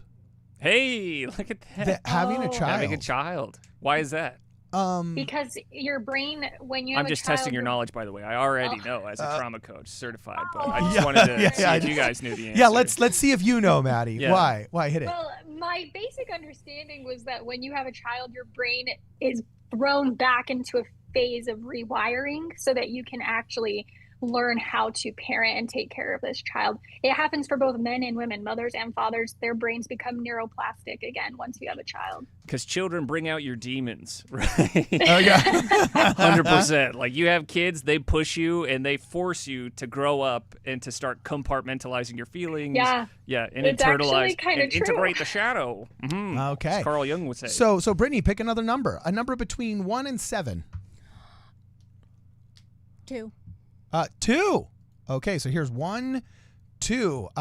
This is a woman named, it says Ashley B Therapy. Ashley B _therapy. Okay, Ooh, cool. did So you let me see see what Maddie's she's got to reaction say. there? What's going on, She Maddie? she hates me. She blocked me like right off the bat. You only have like 7 posts Yeah. and she already blocked you? Ashley got whiplash from Maddie. Shut up. She was so I made one of my posts that made all the therapists upset was my post about how therapists prey on religious people and indoctrinate them with feminist ideology to convince them that they're oppressed by patriarchy and that religion can be bad for them because of that. And that's what got Julie Hanks and John DeLynn talking. And this is what Ashley B Therapy initially went after me for. And she wanted to talk. She's like, how about we talk so you can better understand what I actually do as a therapist? And I was like, you know what? I don't need to chat with you for sharing my opinion online. Thanks very much. I don't need your permission. And I said, but maybe in future chatting can be useful. So I said that open-ended. And then she said, okay. And then she blocked me. And then she told her audience that I was unwilling to have a conversation with her when I clearly wasn't. And I think it shows that she's unwilling to have the conversation if she's the one that blocked me. I didn't block her. Wait, you still have blank spaces on your Instagram profile, for heaven's sakes. Is it which video is this? I want to play it really fast. Is it this 4th one here that says ex-Mormon content? Is it? No, it's the one with Julie Hanks. That says women are, and it's, okay, one, we're gonna play this one. We're gonna see what all the hullabaloo is about. Church, Here we go. What's the hullabaloo all about? we're not equal in the church. So women aren't equal in the church. It's just a fact, and it's like, well, I've always felt equal. Okay, that's great, and you're not. Like, we can quantify it, and just kind of saying that women are not equal, even if you feel like it. You're always trumped by a man. Your revelation, your decisions, there's always a male. This narrative that religion, specifically the Church of Jesus Christ of Latter-day Saints, is inherently oppressive and abusive because it's run by the patriarchy who groom children and women from a young age to be blindly obedient to their authority is so disingenuous. So before you listen to your ex-Mormon therapist tell you religion is bad for you, we need to talk about a few things. The ironic thing is that they profit off of your confusion and victimhood. They need you to need them. Oof. Selling the sound bites of religious trauma and the patriarchy is marketing. These therapists operate mostly in Utah, where they take advantage of the religious demographic of members of the church. Like Julie Hanks just demonstrated by saying, even if you don't feel oppressed, you are. These therapists delegitimize the perspectives of faithful women by implying they are complacent and complicit in their own subjugation. I'm sorry, who is dismissing who now? When women of faith speak out in defense of the church, they are told that they have been conditioned to obey the patriarchy and that thinking for themselves isn't possible when they're subjected to an institution led by men. They wave their credentials as professionals in your face to try and assert their authority over you in place of the patriarchy. They abide by feminist ideologies that perpetuate men as oppressors in every system. Where they claim unbiased intellectual honesty, many therapists subscribe to modern feminist ideologies that function as moral and ethical belief systems integrated into professional practice. Dude, well, now we've got professional credentials too, because we got Hayden Holm here. And way to just disrupt that boomer bridge club. I'm just going to say that. Like, oh, man, they were all just, we got him now, and you're like, boom, just so many mic drops. I hope they had mouth guards in because that hit hard. So that one caused some drama. Yeah. Okay, so you actually know this Ashley B Therapy person. Interesting. I've never seen this woman before in my life. Let's see what she's got to say here. Whatever. Or who knows? Maybe I subscribed to her and I just don't know it. But let's see here. 3, 2, 1. Religion, specifically the Church of Jesus Christ of Latter-day she's reacting to Saints, you. is inherently oppressive and abusive because it's run by the patriarchy who groom children and women from a young age to be blindly obedient to their authority is so disingenuous. Did she wait to talk all the way at the end, Maddie? Tell you religion is let's bad see. for you, we need to talk about a few things. Let's talk about how joining the side of the oppressor is awful. Oh, there it is. Hey, oppressor. Hey, get oh, that. oppressor and trauma response. Okay, hold on. We got Hey, oppressor hey. and trauma response. I'm excited here. Woo. Okay, so oppressor and trauma response. We're going to keep going. Hold on. We got to go back. We got to go Basically back. a machine gun over here. Yeah, Just holy machine smoke. gun, a Okay, so we buzzword, got like, oppressive and trauma response. Where's my oppressive, dude? I'm missing. There's right there, trauma. oppression. It's right next to free. Oppression right next to free. Other Oh, side, here it other is. side. Yep. Okay, cool. Awesome. Okay. Oh, no, and we already heard patriarchy. We already heard There it patriarchy, so I got patriarchy. You are so wow, close. Ashley B Therapy is coming in strong for us right now.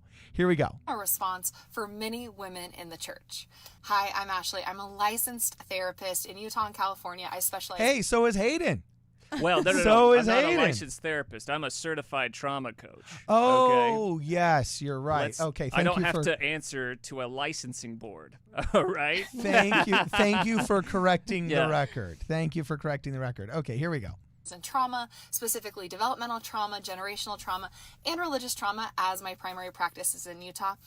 Wait, by the way, how can all these Mormons keep getting all of these scientifically verified happiness threshold studies that they do like so much higher?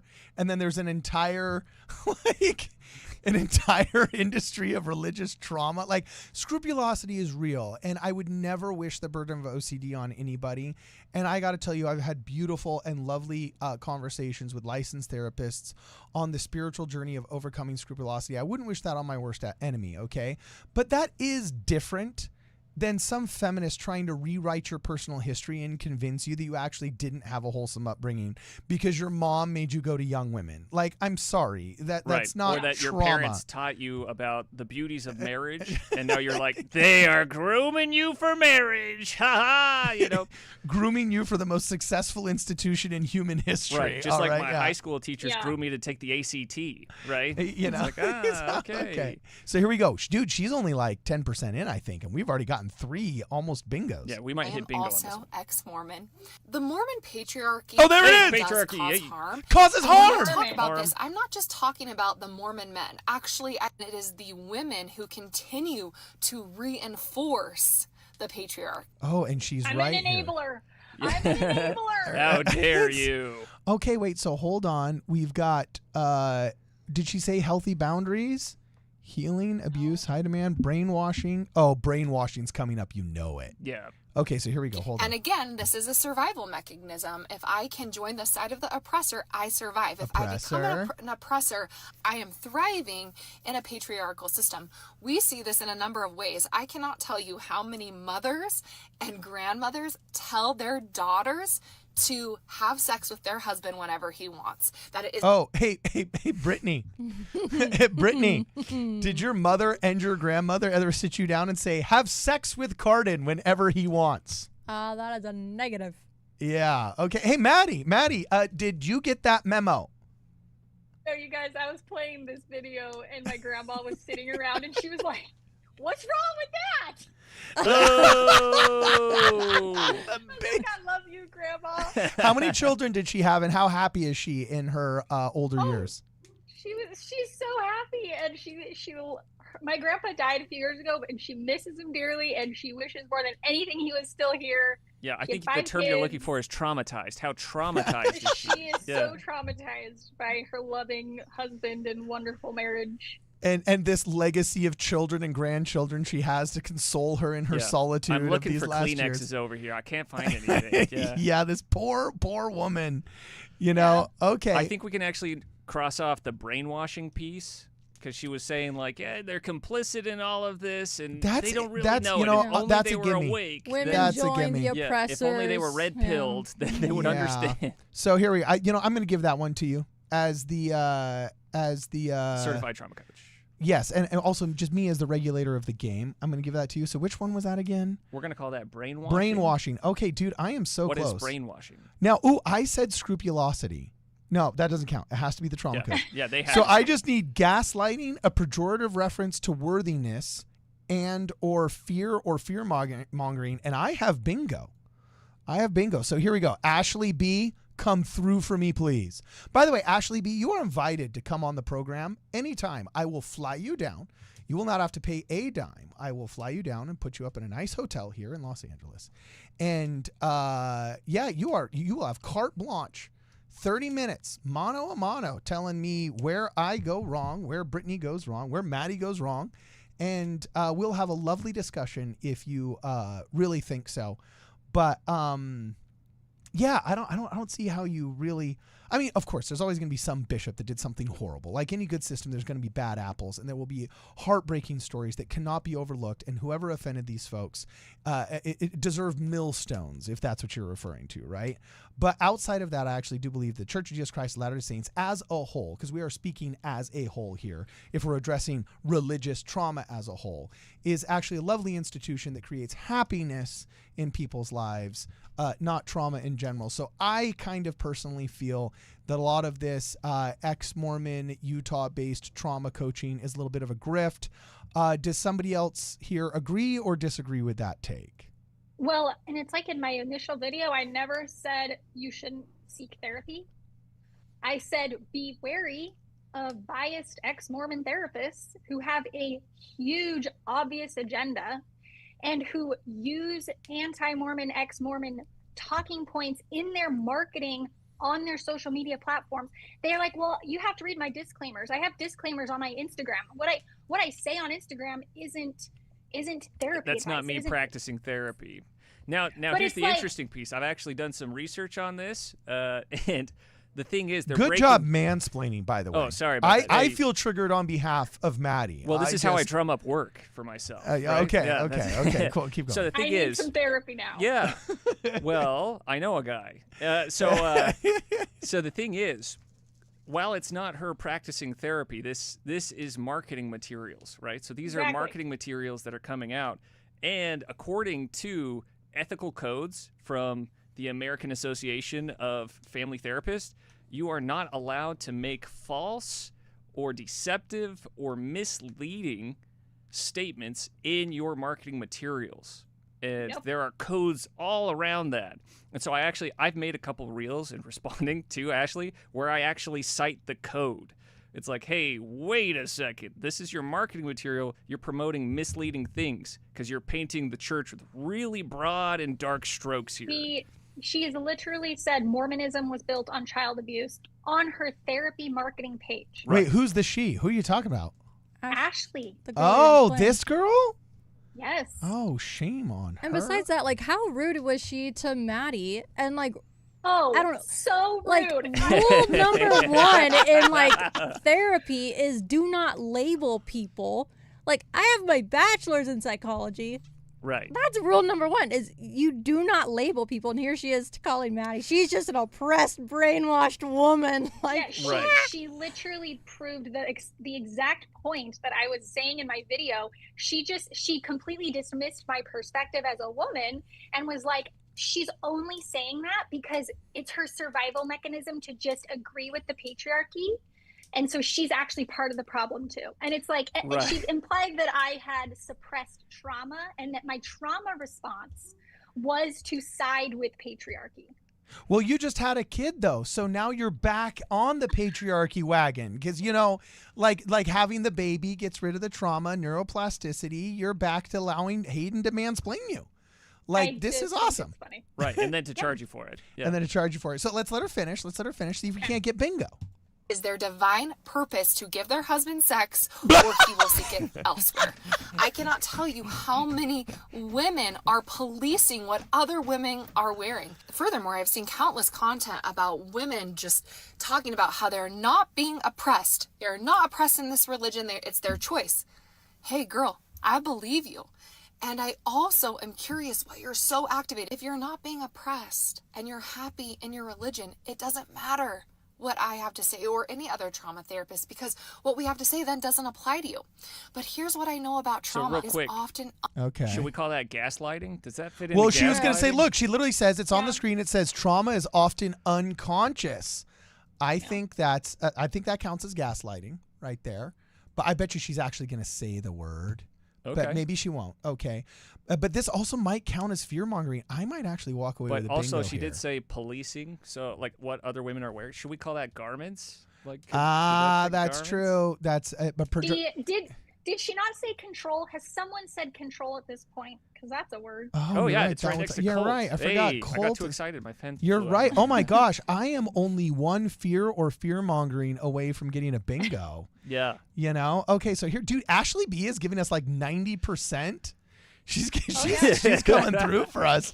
She's got her own bingo card. Okay, let's go. We don't even need that. You might even get blackout. Yeah, Oh, dude. yeah. Who was the first girl that was on there? The first blonde girl? No nonsense spirituality. Yeah, she ended up being the History Channel. That was just boring. Yeah. You know, but this Ashley B, man, she's coming through for us. Unconscious and lives in the nervous system in ways we don't really even fully understand. And it will be activated by any type of threat. Activated is triggered. Okay, can we put triggered? Oh, triggered, yes, triggered. that's true. Hey, trigger warning. That's true. Hey, Catherine Alexander says she got bingo. Catherine Alexander. Woo! Okay, Catherine Alexander. We were so close. You need to send us an email on the website and authenticate your bingo card. All right, just take a screenshot and send it to us. Authenticate your bingo card. If that's not too traumatic for you. Yes, Right, yes. right. If your fingers don't, if the sweat from your fingers doesn't, Yeah. you know, if you're not getting activated by the email process. Yes. Or the website. Exactly, or the website. If you don't find it too traumatic, then please authenticate your bingo card, and we're going to send you back a coupon code to get a free shirt. So you will get the shirt of your choosing, or we can donate the value of the shirt to the charity of your choice. Please take the shirt. It's easier for us. Please take the shirt. It's easier for us. So anyway, we're just kidding. So I'm going back to not Maddie B. I almost called you Maddie B. Ashley B. Ashley B is just crushing it for us. We're going to let her finish. Hopefully I get bingo. Me, as a trauma therapist, talking about the oppression of women, going to be activating if any of that lives in your nervous system.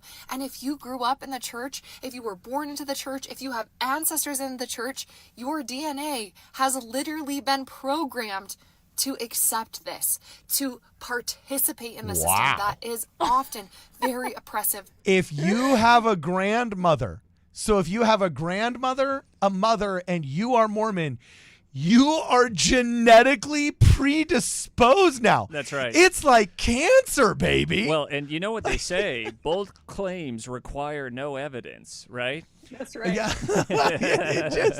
I think that counts as fear-mongering. Do you think that counts as fear-mongering? Yeah. Like, she just basically said all members of the church are traumatized. And, lucky me, I can serve all of you for a price. I will help you overcome your trauma. Exactly. Yeah. Well, also now I'm the host of the show, so I declare bingo, but I can't take a prize myself. I won't do it. The ethics of this gambling commission are sacrosanct here. So I will say, however, that I feel both a recommendation of deconstruction, mental health is coming. So I think we're going to get a lot of bingos here pretty soon because they always round the corner. They always round the corner through oppression, inauthenticity, deconstruct, and then, what else do we got here? Healing. Healing's coming. Yep. Healing's coming. Okay. So here we go back to Ashley B. Go. To women, I would argue that part of your survival is to be on the side of the oppressor, because if you're there, you're safe. It is so much easier to stay in this system, to not question, to not push back, than it is to leave.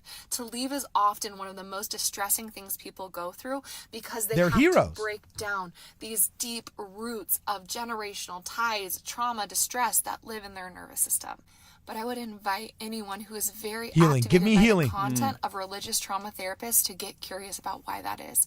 Perhaps could we be hitting something in your nervous system that is speaking truth? Don't you just love this, by the way, that if I say something gross and heinous enough that that offends your core, if you don't like it, we should really ask why. Right. It's kind of like that kid, that kid on the playground that would like give you an Indian burn or he'd slap you across the face and be like, hey, did that hurt? Because if it did, I can help you. That means your grandma has DNA that is traumatizing you. And for $85 an hour, I will help you. Dude, that is funny. Okay, so here, it's coming. Healing. Give me healing. Give me, what else am I looking for? Another bingo? I want a blackout. Let's go. Perhaps do we represent the solution to your nervous system? Are we suggesting that you can live your life without these constraints where you don't have to follow an oppressive healing. system? Healing. Come on. System? Could be very enticing and also very activating at the same time. Sending you lots of grace and compassion on your journey wherever you're at. Journey. Oh, we should have used journey. They always say journey. Right. Okay. All right. So she's down. We'll just do rapid fire the first and last 30 seconds of the next 3. Okay. I will choose a number between 1, 2, 3, 4, 5, 6, 7, 8, 9, 10, 11. Okay. I choose 8. So 1, 2, 3, 4, 5. 6, 7, 8. Being an intellectual in Mormonism. Also, before we start, do you see? Yeah? This is the face of someone who is triggered right there. Do you see that? That is terrified right there. Okay. I'm getting trauma. also- I'm getting secondhand trauma over here. Yeah. This was just an example of maybe someone talking about their religious trauma. It's not like an actual therapist or anything. So. Okay. Well, no, this is the whole culture. You notice the bingo card says trauma, a toxic trauma culture, because at this point it's not just a trauma coach thing. It's out of the bag and it's infected the entire culture. Right. So you've got licensed professionals that are saying things like that are saying like, because you were born into this by faithful active members, you are now traumatized. That opens the floodgates for every other person who subscribes to that licensed professional to then say, oh, it's true. Now I can start rehashing this opinion. It's like a reverse testimony. It's like reverse. Yeah. It's like a reverse testimony. Okay, so here we go. Being an intellectual woman in Mormonism. Oh, let me guess. She's going to say she was oppressed by people that didn't want her to be smart or something like that, even though like 52% of BYU is women and always has been since the 60s. So let's keep going. Oh, it's message to just literally be the best you can be. Hold on, it was muted. Hold on. Girl, you get the message to just literally be the best you can be. So be a good student, be this. And if you're smart, then you're too smart, right? Yeah. You almost need to hide it. And so that's what I think. Okay, wait, hold on. Why do we need to hide? Yeah, did you ever feel, Brittany, that you needed to hide your intelligence as a Mormon woman?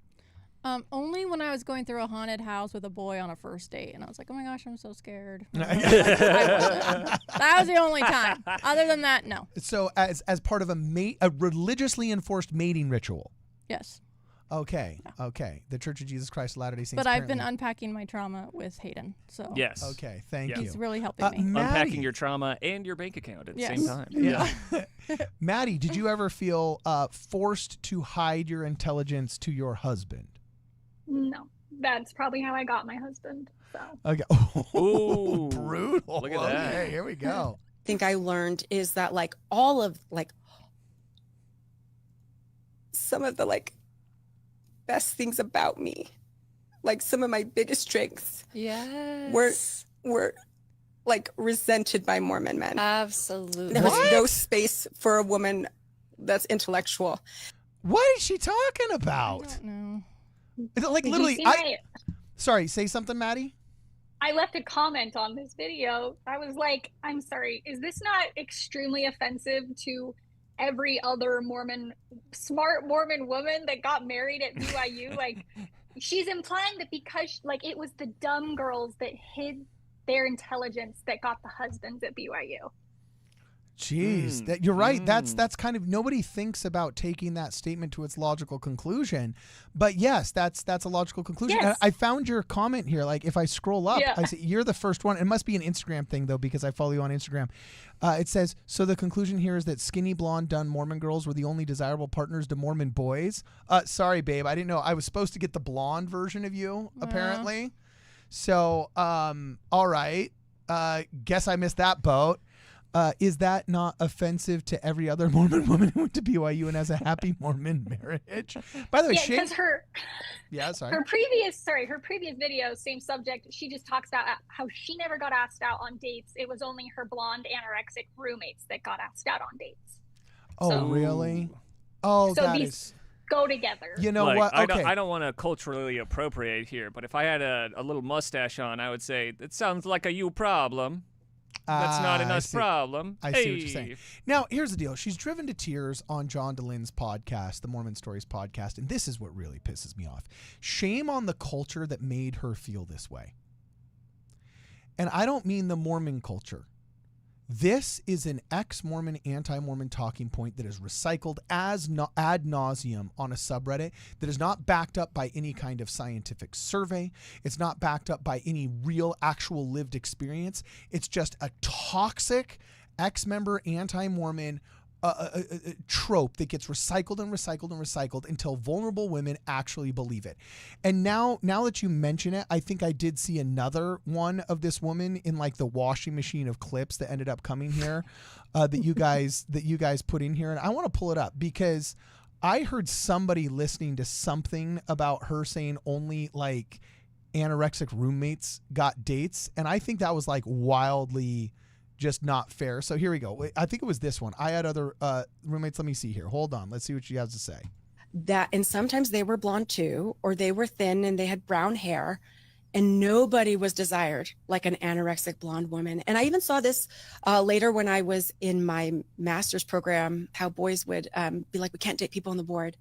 And then a new anorexic blonde girl moved in, and all of a sudden the dating rules slipped away. And it was really disturbing to me that like men preferred a sick woman. Part of me... Okay, well, hold on. Let's just clear the air here really fast.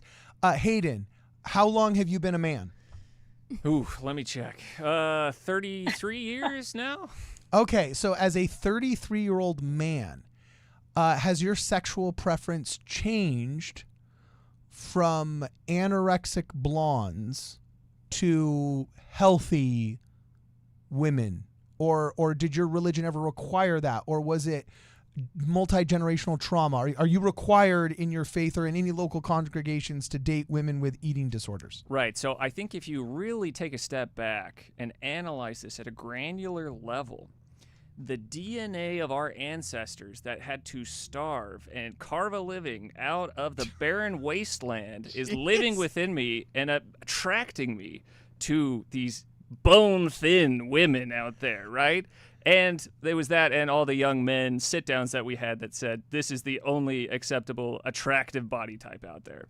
This bothers... Well, that and they're not smart. That's right. Yeah. Intelligence. Yes. Right. This bothers me on so many levels because anti-Mormon rule number 4 is always they traffic in human misery. They don't alleviate it. And it bothers me. Actual eating disorders, when people have the mental illness and they've got the body dysmorphia that makes them purge and do all those things that they do, it's wildly destructive and it's difficult to overcome. And it is an actual true journey. And then to have rich, wealthy suburban women LARPing as oppressed. Okay. And I'm not saying that's this woman individually, but as a whole, I do believe that is the grift. Okay.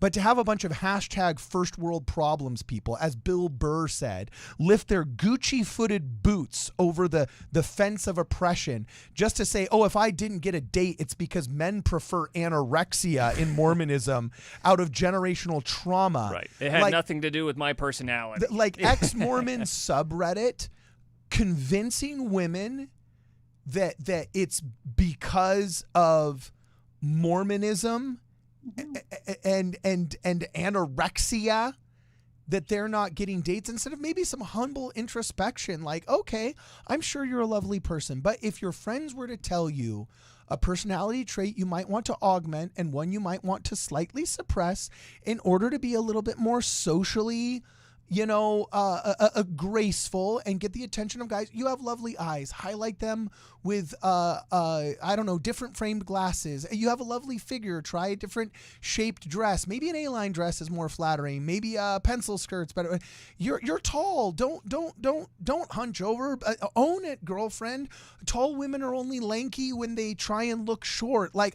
Your friends will tell you what you're doing right and what you're doing wrong. And I guarantee you, none of your friends will prescribe anorexia as a way of getting Mormon men. And there's not a book out there that says, oh yeah, there's no hidden bro code that says go for that. In fact, most Mormon men would do what? You're in the bishopric, my man. If you found out a young woman or an adult woman was struggling with an eating disorder in your ward, what would you immediately do? Well, I would probably... by the way, I'm asking serious Hayden. Oh, not, okay. Not, all right. not comedic. not comedic trauma, Hayden. Not trauma coach Hayden. Yeah. Okay. Serious Hayden in bishopric. Yeah. What would you actually do? All right. So you're saying if they approach me and they say, like, I have an eating disorder or something like that. Yeah, or if you just found it out in an interview. Found it out in an interview, I would probably thank them for telling me in the interview, let them know that I can't proceed. I would say, thank you for sharing that with me. And then I would probably ask them if they felt comfortable. Oh, yeah, because they have to talk to the bishop. Send I them forgot. to the bishop. That's but a bishop if you thing. were bishop, though, if you were a bishop, I'll tell you right now, if I were a bishop, I know exactly what my bishop would do and what every single one of my other bishops that I've ever had would. They would say, I love you, sister. You are beautiful. You are not alone. This may not be in my wheelhouse because I'm a bishop that gives spiritual advice. I'm not a trauma counselor, but LDS Family Services has tons of services readily available. If you can't afford them yourself, the ward will pay for them. And we send people to real professionals to overcome these problems. And here's the beauty of it. The bishop that I serve with is actually a licensed therapist with family services.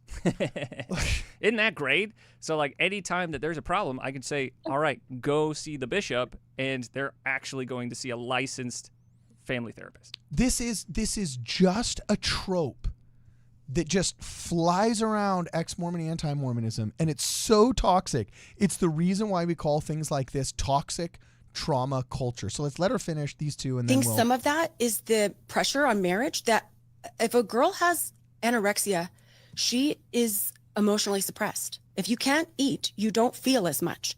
So emotionally, that looks like avoidant. And Mormon boys are very afraid of girls wanting marriage. So they are very paranoid. Dude. What? Yeah, okay. Like what? Sorry. Was your husband excited to marry you, or was he mortified? Yeah, my husband's the one that asked me to marry him. This bothers me too, because I got to tell you, I know so many young men dealing on this channel, dealing in new media, dealing in social media all the time. When I was volunteered with the Boy Scouts for as long as I did, I will tell you right now, there are more young men going to church with their grandparents and without their mothers going with their fathers than there's ever been in church history. There's more young men going to church than there are women going to church. And I know so many more men right now that are seeking a life partner and marriage than women, because the toxic feminist algorithm has literally convinced women that marriage is just a patriarchal system and you will be abused within its confines. Right. Yep. I mean, this is just sickening. If this woman believes it and is perpetuating it, I'm sorry, girlfriend, you are in error. And if you don't believe it and you're perpetuating it as some clout chasing or grift, like, shame on you. I don't know. I'm not in your head. Now, but here's either the way, real it's wrong. insidious part of this. So the insidious part is that as a certified coach, even as a certified coach, like Dr. John DeLynn and stuff like that, your job is to challenge black and white thinking or rigid belief systems. So you could see that this is mentally not a healthy behavior, like a thought pattern. Your job would be to challenge that and add a little bit more nuance. So instead of saying, oh, yes, instead of moaning for her and saying, yes, no, your job would be to say, do you think, let's reframe this a little bit. If all of your roommates were getting asked out and you weren't, it seems like you think it had to do with body type. Do you think it may have had to do with something else? By the way, why didn't the certified therapist that was conducting this interview, or the life coach, life coach conducting the interview. Like, this is why you can't take Mormon stories seriously, because if there's a woman hurting to the point that she's crying in front of you about a cultural norm that you know is not real, if you actually love that person, you would correct that record. But no, you want to do damage for the church and you want to clout chase. So you just let this woman grieve. You traffic in human misery instead of alleviating it. That is disgusting. Right. So you're indulging their fantasy. That's the thing. So you're saying, like, yes, that actually exists. It's real, instead of bringing them back to reality and saying that may be how you perceive it. But let's think about these other women over here and how they perceive it. And maybe do you think we could find some middle ground here between your perception and their perception? Because I don't think I remember seeing any documents from the church saying, like, this is the type of women that men should be marrying, right? Yeah.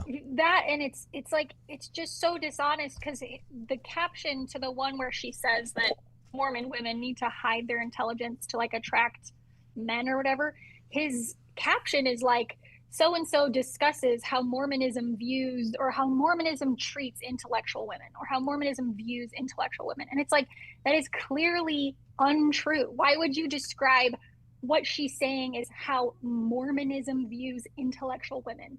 Like, right. That That's doesn't how follow she in any views way. how Mormonism views Well, let's let her finish. This is the last one. And I want bingo.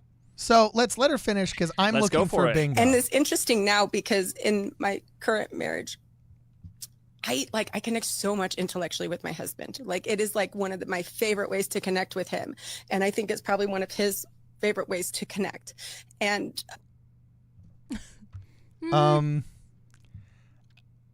probably not. I'd venture to guess there's at least one other method of connection that the average husband would elevate above intellectual. Though I do commend him for having an you're a lovely woman. Okay. So, with that said, for all guys out there, I will correct the record that we value intellectualism. Yes. But oftentimes it is subordinated to other attractions that we may have. So I don't understand. Can you elaborate? Yes. I'll tell you when you're older. Okay, here we are. This is a family program. For so long, I got so much feedback that was not lovable. As a good girl, you get the message to just literally be the best you can be. So be a good student. Okay, so intellectualism not being lovable. Right. So what they're doing. So this lady, they're ruminating in her mentally disturbed state, right? So she's mentally not in a great state. I think we can all agree on that. What they're doing is they're saying, yes, let me validate your warped viewpoint, and also let me offer you no tools on how to get through this. Let's just film you, and then we'll blast it on social media and hope that we can get enough engagement that we don't have to fundraise anymore. Jeez, it's just such trafficking. Sorry, go, Maddie. I was going to say, the cure to this is to hate Mormonism and reject Mormonism. Right. It's like, yeah, let me validate that, you are oppressed, and this is continuing to oppress other people, just like you. And so now let's turn you into an activist against this religion that actually, this version of the religion in your head that actually doesn't exist in reality. This is so painful. I can't. It's so... Okay, this is the last one. I see right next to it was... Oh, we got our boy John DeLynn. Oh, no. Come on, man. I'm trying to kiss and make up with this guy. Come on. Oh, he went after you hard, man. You got under his skin, Maddie. Or the bridge builders. That was interesting. Hey, but Hayden, real quick, the bingo card. Glasses. Oh, the bingo glass. Oh! Yeah, there it is. You're right. Even John's got them. Yes. Man, I'm telling you. It comes with the certification. It does it really? Okay, yeah. So did I get big? But these aren't quite massive. Okay. Like when I say massive, like I saw one of these that you put in there. Like this is massive. That's massive glasses. Yeah. What else did you put in the disc? That's massive. See these right here, These are religious trauma The bigger the therapists. glasses, the bigger the brain. Yeah, And yeah. the bigger the trauma. Actually, let's see what Big Glasses has to say, and then we'll go to John DeLynn. Which one? You want big glasses on the right or big glasses on the left? Dealer's choice. Dealer's choice. Choose the right. Okay, choose the right is going to be her. Okay, let's see. She says trauma recovery coach, healing religious harm / abuse. Oh, Hey, we abuse. already got we already let's got get abuse. in We there. haven't even pressed play, Healing. and we got abuse. And And we healing. got healing. And abuse. I Yeah. just need scrupulosity, and I have another do too. bingo. Yeah. Did you say shame? Hey, you didn't put massive glasses. You got to get that. Oh one no, right I got to too, put yeah. massive glasses down. Okay, massive glasses. Dude, I'm going to have like a blackout bingo here. She just needs to say cult and authentic, scrupulosity or high demand, Yeah. and or a pejorative reference to shame and worthiness, and I am in like Flynn. Okay, so here we go with trauma recovery coach. Go. If you were raised in a high control religion, you know what I mean. When Oh, there it is. High control religion.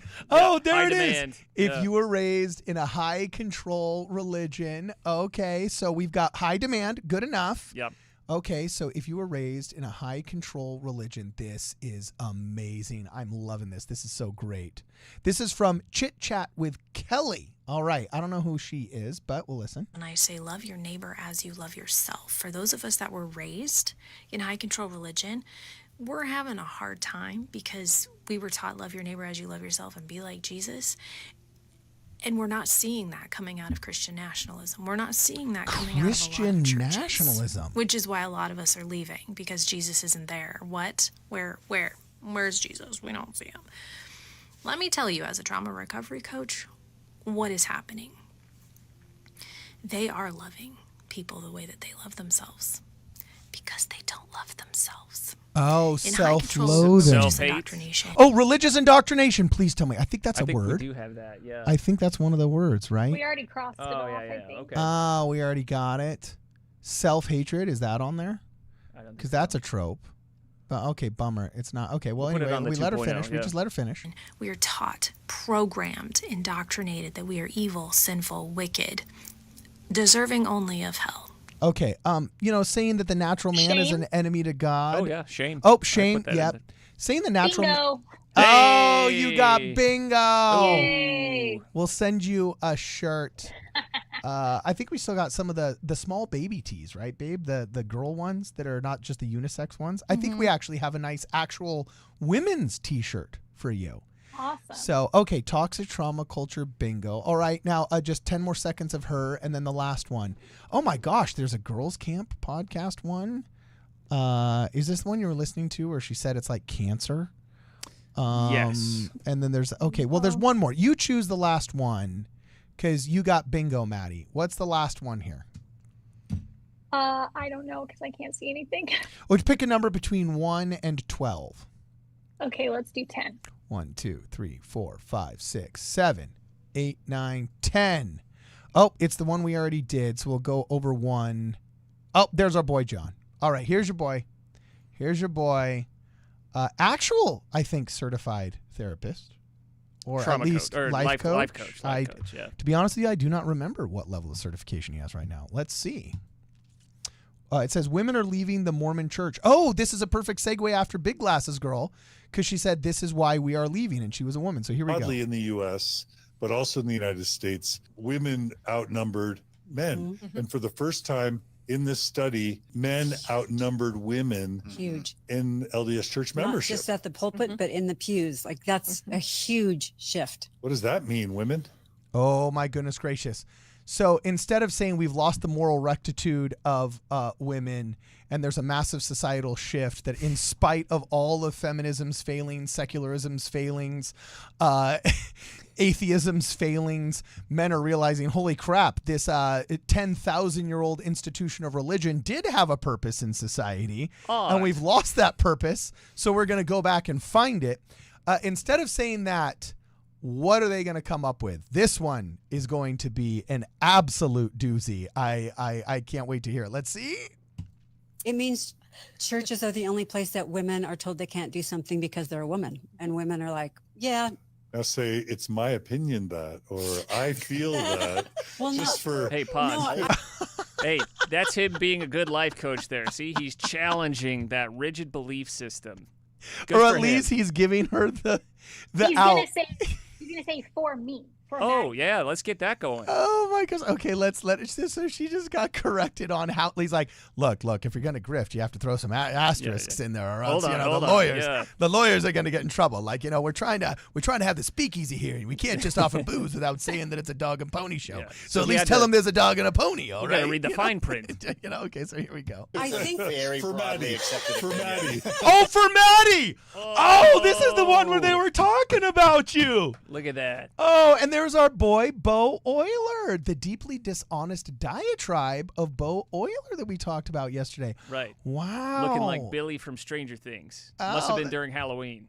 Better than Billy. He's a handsome devil. Look He's at this a guy. good-looking guy. I yeah. think he could easily be the most effective anti-Mormon out there. I think Bo Euler really is underperforming as an anti-Mormon. I got to tell you. So here we go.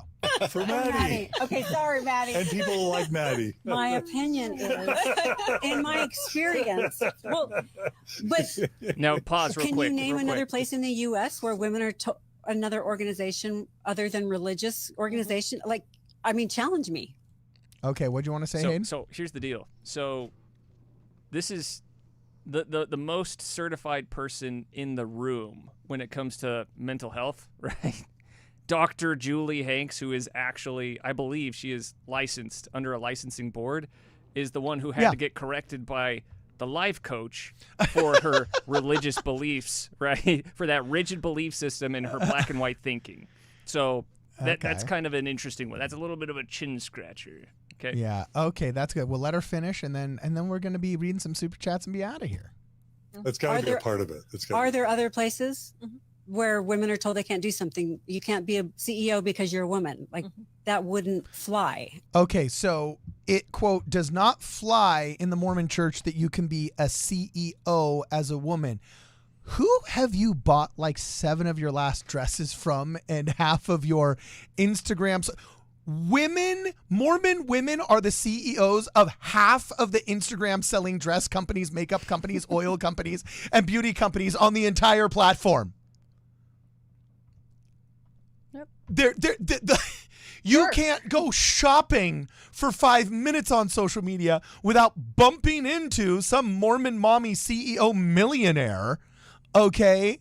This is a demonstrably false Right. Well, I think the claim that statement. she's making is that, like, well, see, because of that reason, because there are no women that are, because women are CEOs, and if you were to say no women are allowed to be CEOs, then you would be a terrible organization. She's comparing that to the church, and she's saying this is obvious sexism. This is a classic case of sexism because So the church women is are not leaving in allowing them to be the prophet. 2025 because they were 50 years late to the 1955 and 65 feminist memo? Is that what she's saying? If the I don't shoe know. fits. I just think feminism clearly has failed women outside of the church. I don't know why it would do any better inside the church. Ooh, that's a good one. Okay, well, and they were invoking your name. This is awesome. We'll let them finish, and then we'll read some super chats. In many organizations. Religion broadly in the U.S., but also in the United States, women outnumbered men. And for the first time... Oh, now it just repeated. Yeah. Okay. So, all right. Well, wow. Did everybody get bingo? Brittany, I don't think I heard you say bingo. I don't have a bingo. Oh, geez. That's why you didn't Yeah. even show up, man. This is brutal. Sorry. I will still love you. Despite your lack of blonde hair, anorexia, CEO status, and and I'm what not else? very smart. Oh, yes, Yeah. and Wait, intellectualism. and were her Yeah. grandparents members of the church? They Oh, were. Okay, yes, well, and your Yeah. pioneer heritage. that I'm has- screwed. yeah. Yeah, that was pretty bad. Mhm. So, Triple okay, cherries. last super chats before we go. Babe, can you catch us up on super chats? Yes, I could. Quadruple says, unlimited power. Thank you very much. Now, I think Justice GC is the first one. If you could hit Justice GC. Yes, Justice says, I love how unserious and repeated this stuff is that it can be boiled down to a bingo game. Currently at work, trying not to laugh my head off. Oh, yes. Hey, well, we're there he laughing for is. you. We're laughing for you. And then Justice says again, I think she's right. I'm starting to feel that hidden trauma instilled in me deep within my DNA of my ancestors and such. How much does Hayden charge? $50 per breath? Done. All right. Yeah, we'll talk offline. Yeah. Yeah, Hayden, you just found a follower. All right. You just found a follower. So, anyway, wow. Any final thoughts here before we go? We got 3 minutes before our heart out here. Maddie has to attend to her family, and we've got all kinds of fun recording to do. Any final thoughts on our first presidency or our trauma coach bingo? Hayden, you go first. Yeah. Because you're a man. Oh, okay. Hey. Who holds the priesthood, and Brittany and Maddie don't. Well. And you're intellectual, and they aren't. All right. Okay. Well, with that set up, let me just tee off here. Okay. Yeah, I'm excited for the new Young Men's Advisory Board. I think this is going to lead to some really cool things. I'm excited to see how the Young Men's organization shows up online and how they start reaching men and young men online, because I think they can do some really, really cool things. So I'm super excited about that. And when it comes to the trauma coaching and religious trauma coaching stuff, I hope more and more people wake up and realize that this is all just marketing for them. Like, this isn't actual advice. This is terrible advice. If you actually think that this is good advice, this is all just marketing materials. They have been warped by the algorithm to just say things that are going to get you to click and to watch something. And they prey off of your emotions. And so just understand that, and understand that if they're allowing you to define what your trauma is, it seems like they may just be in it for a quick buck. Okay. It's like an odd form of secular priestcraft. All right, Roy Anderson, Iron Rodcast. Shout out to Iron Rodcast. So he told me this once, and I think it really hits home. So therapists today are basically secular bishops. So if you want to look, you want to see what women in the priesthood is like, look at these ladies that are therapists. It's like, that's what it is. Yeah. Oh, that's true. It's like women in the new priesthood, the secular priesthood. That's very interesting. Yes. Okay, Brittany, final thoughts. No. Okay. Get wrecked, Cardon. You win. You win. Anti-intellectual Cardon will enforce his heinous views upon his wife on screen. I will say I'm very excited for the new Young Men's, what are they called? Advisors? Advisory council or advisory board? Yeah. Okay. Yeah. Very excited to see what happens with that. We desperately need a Young Men's program, and I hope that it also feeds into like Elders Quorum, because I think Elders Quorum is also seriously neglected. 100%. You 100%. are speaking Hayden's language. I even see Maddie nodding her head. So, Maddie, final thoughts. What are yours?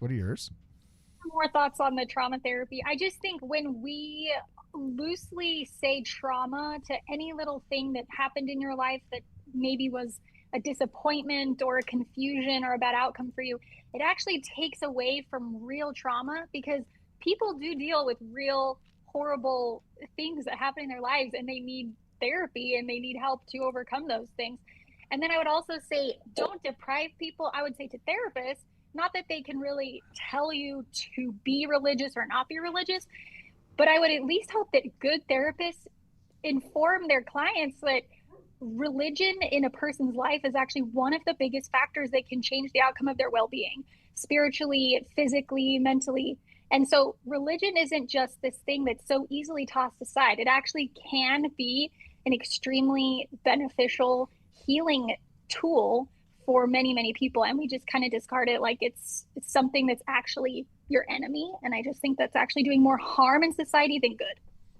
Well said, Maddie. On our way out here, guys, just want to remind you that if you want to support the channel, you can give us a contribution through Zelle or through Venmo. We are available on both those platforms. Also, we've been having a lot of success on our Amazon wish list. In fact, we're trying to finish out the HMD 301 Sennheiser what are these called? Microphones and headset combos. We still just need 2 more of those in the studio. One of them is available on the Amazon wish list. Still, if you want to support the channel, please check out the links on some of our videos to the Amazon wish list.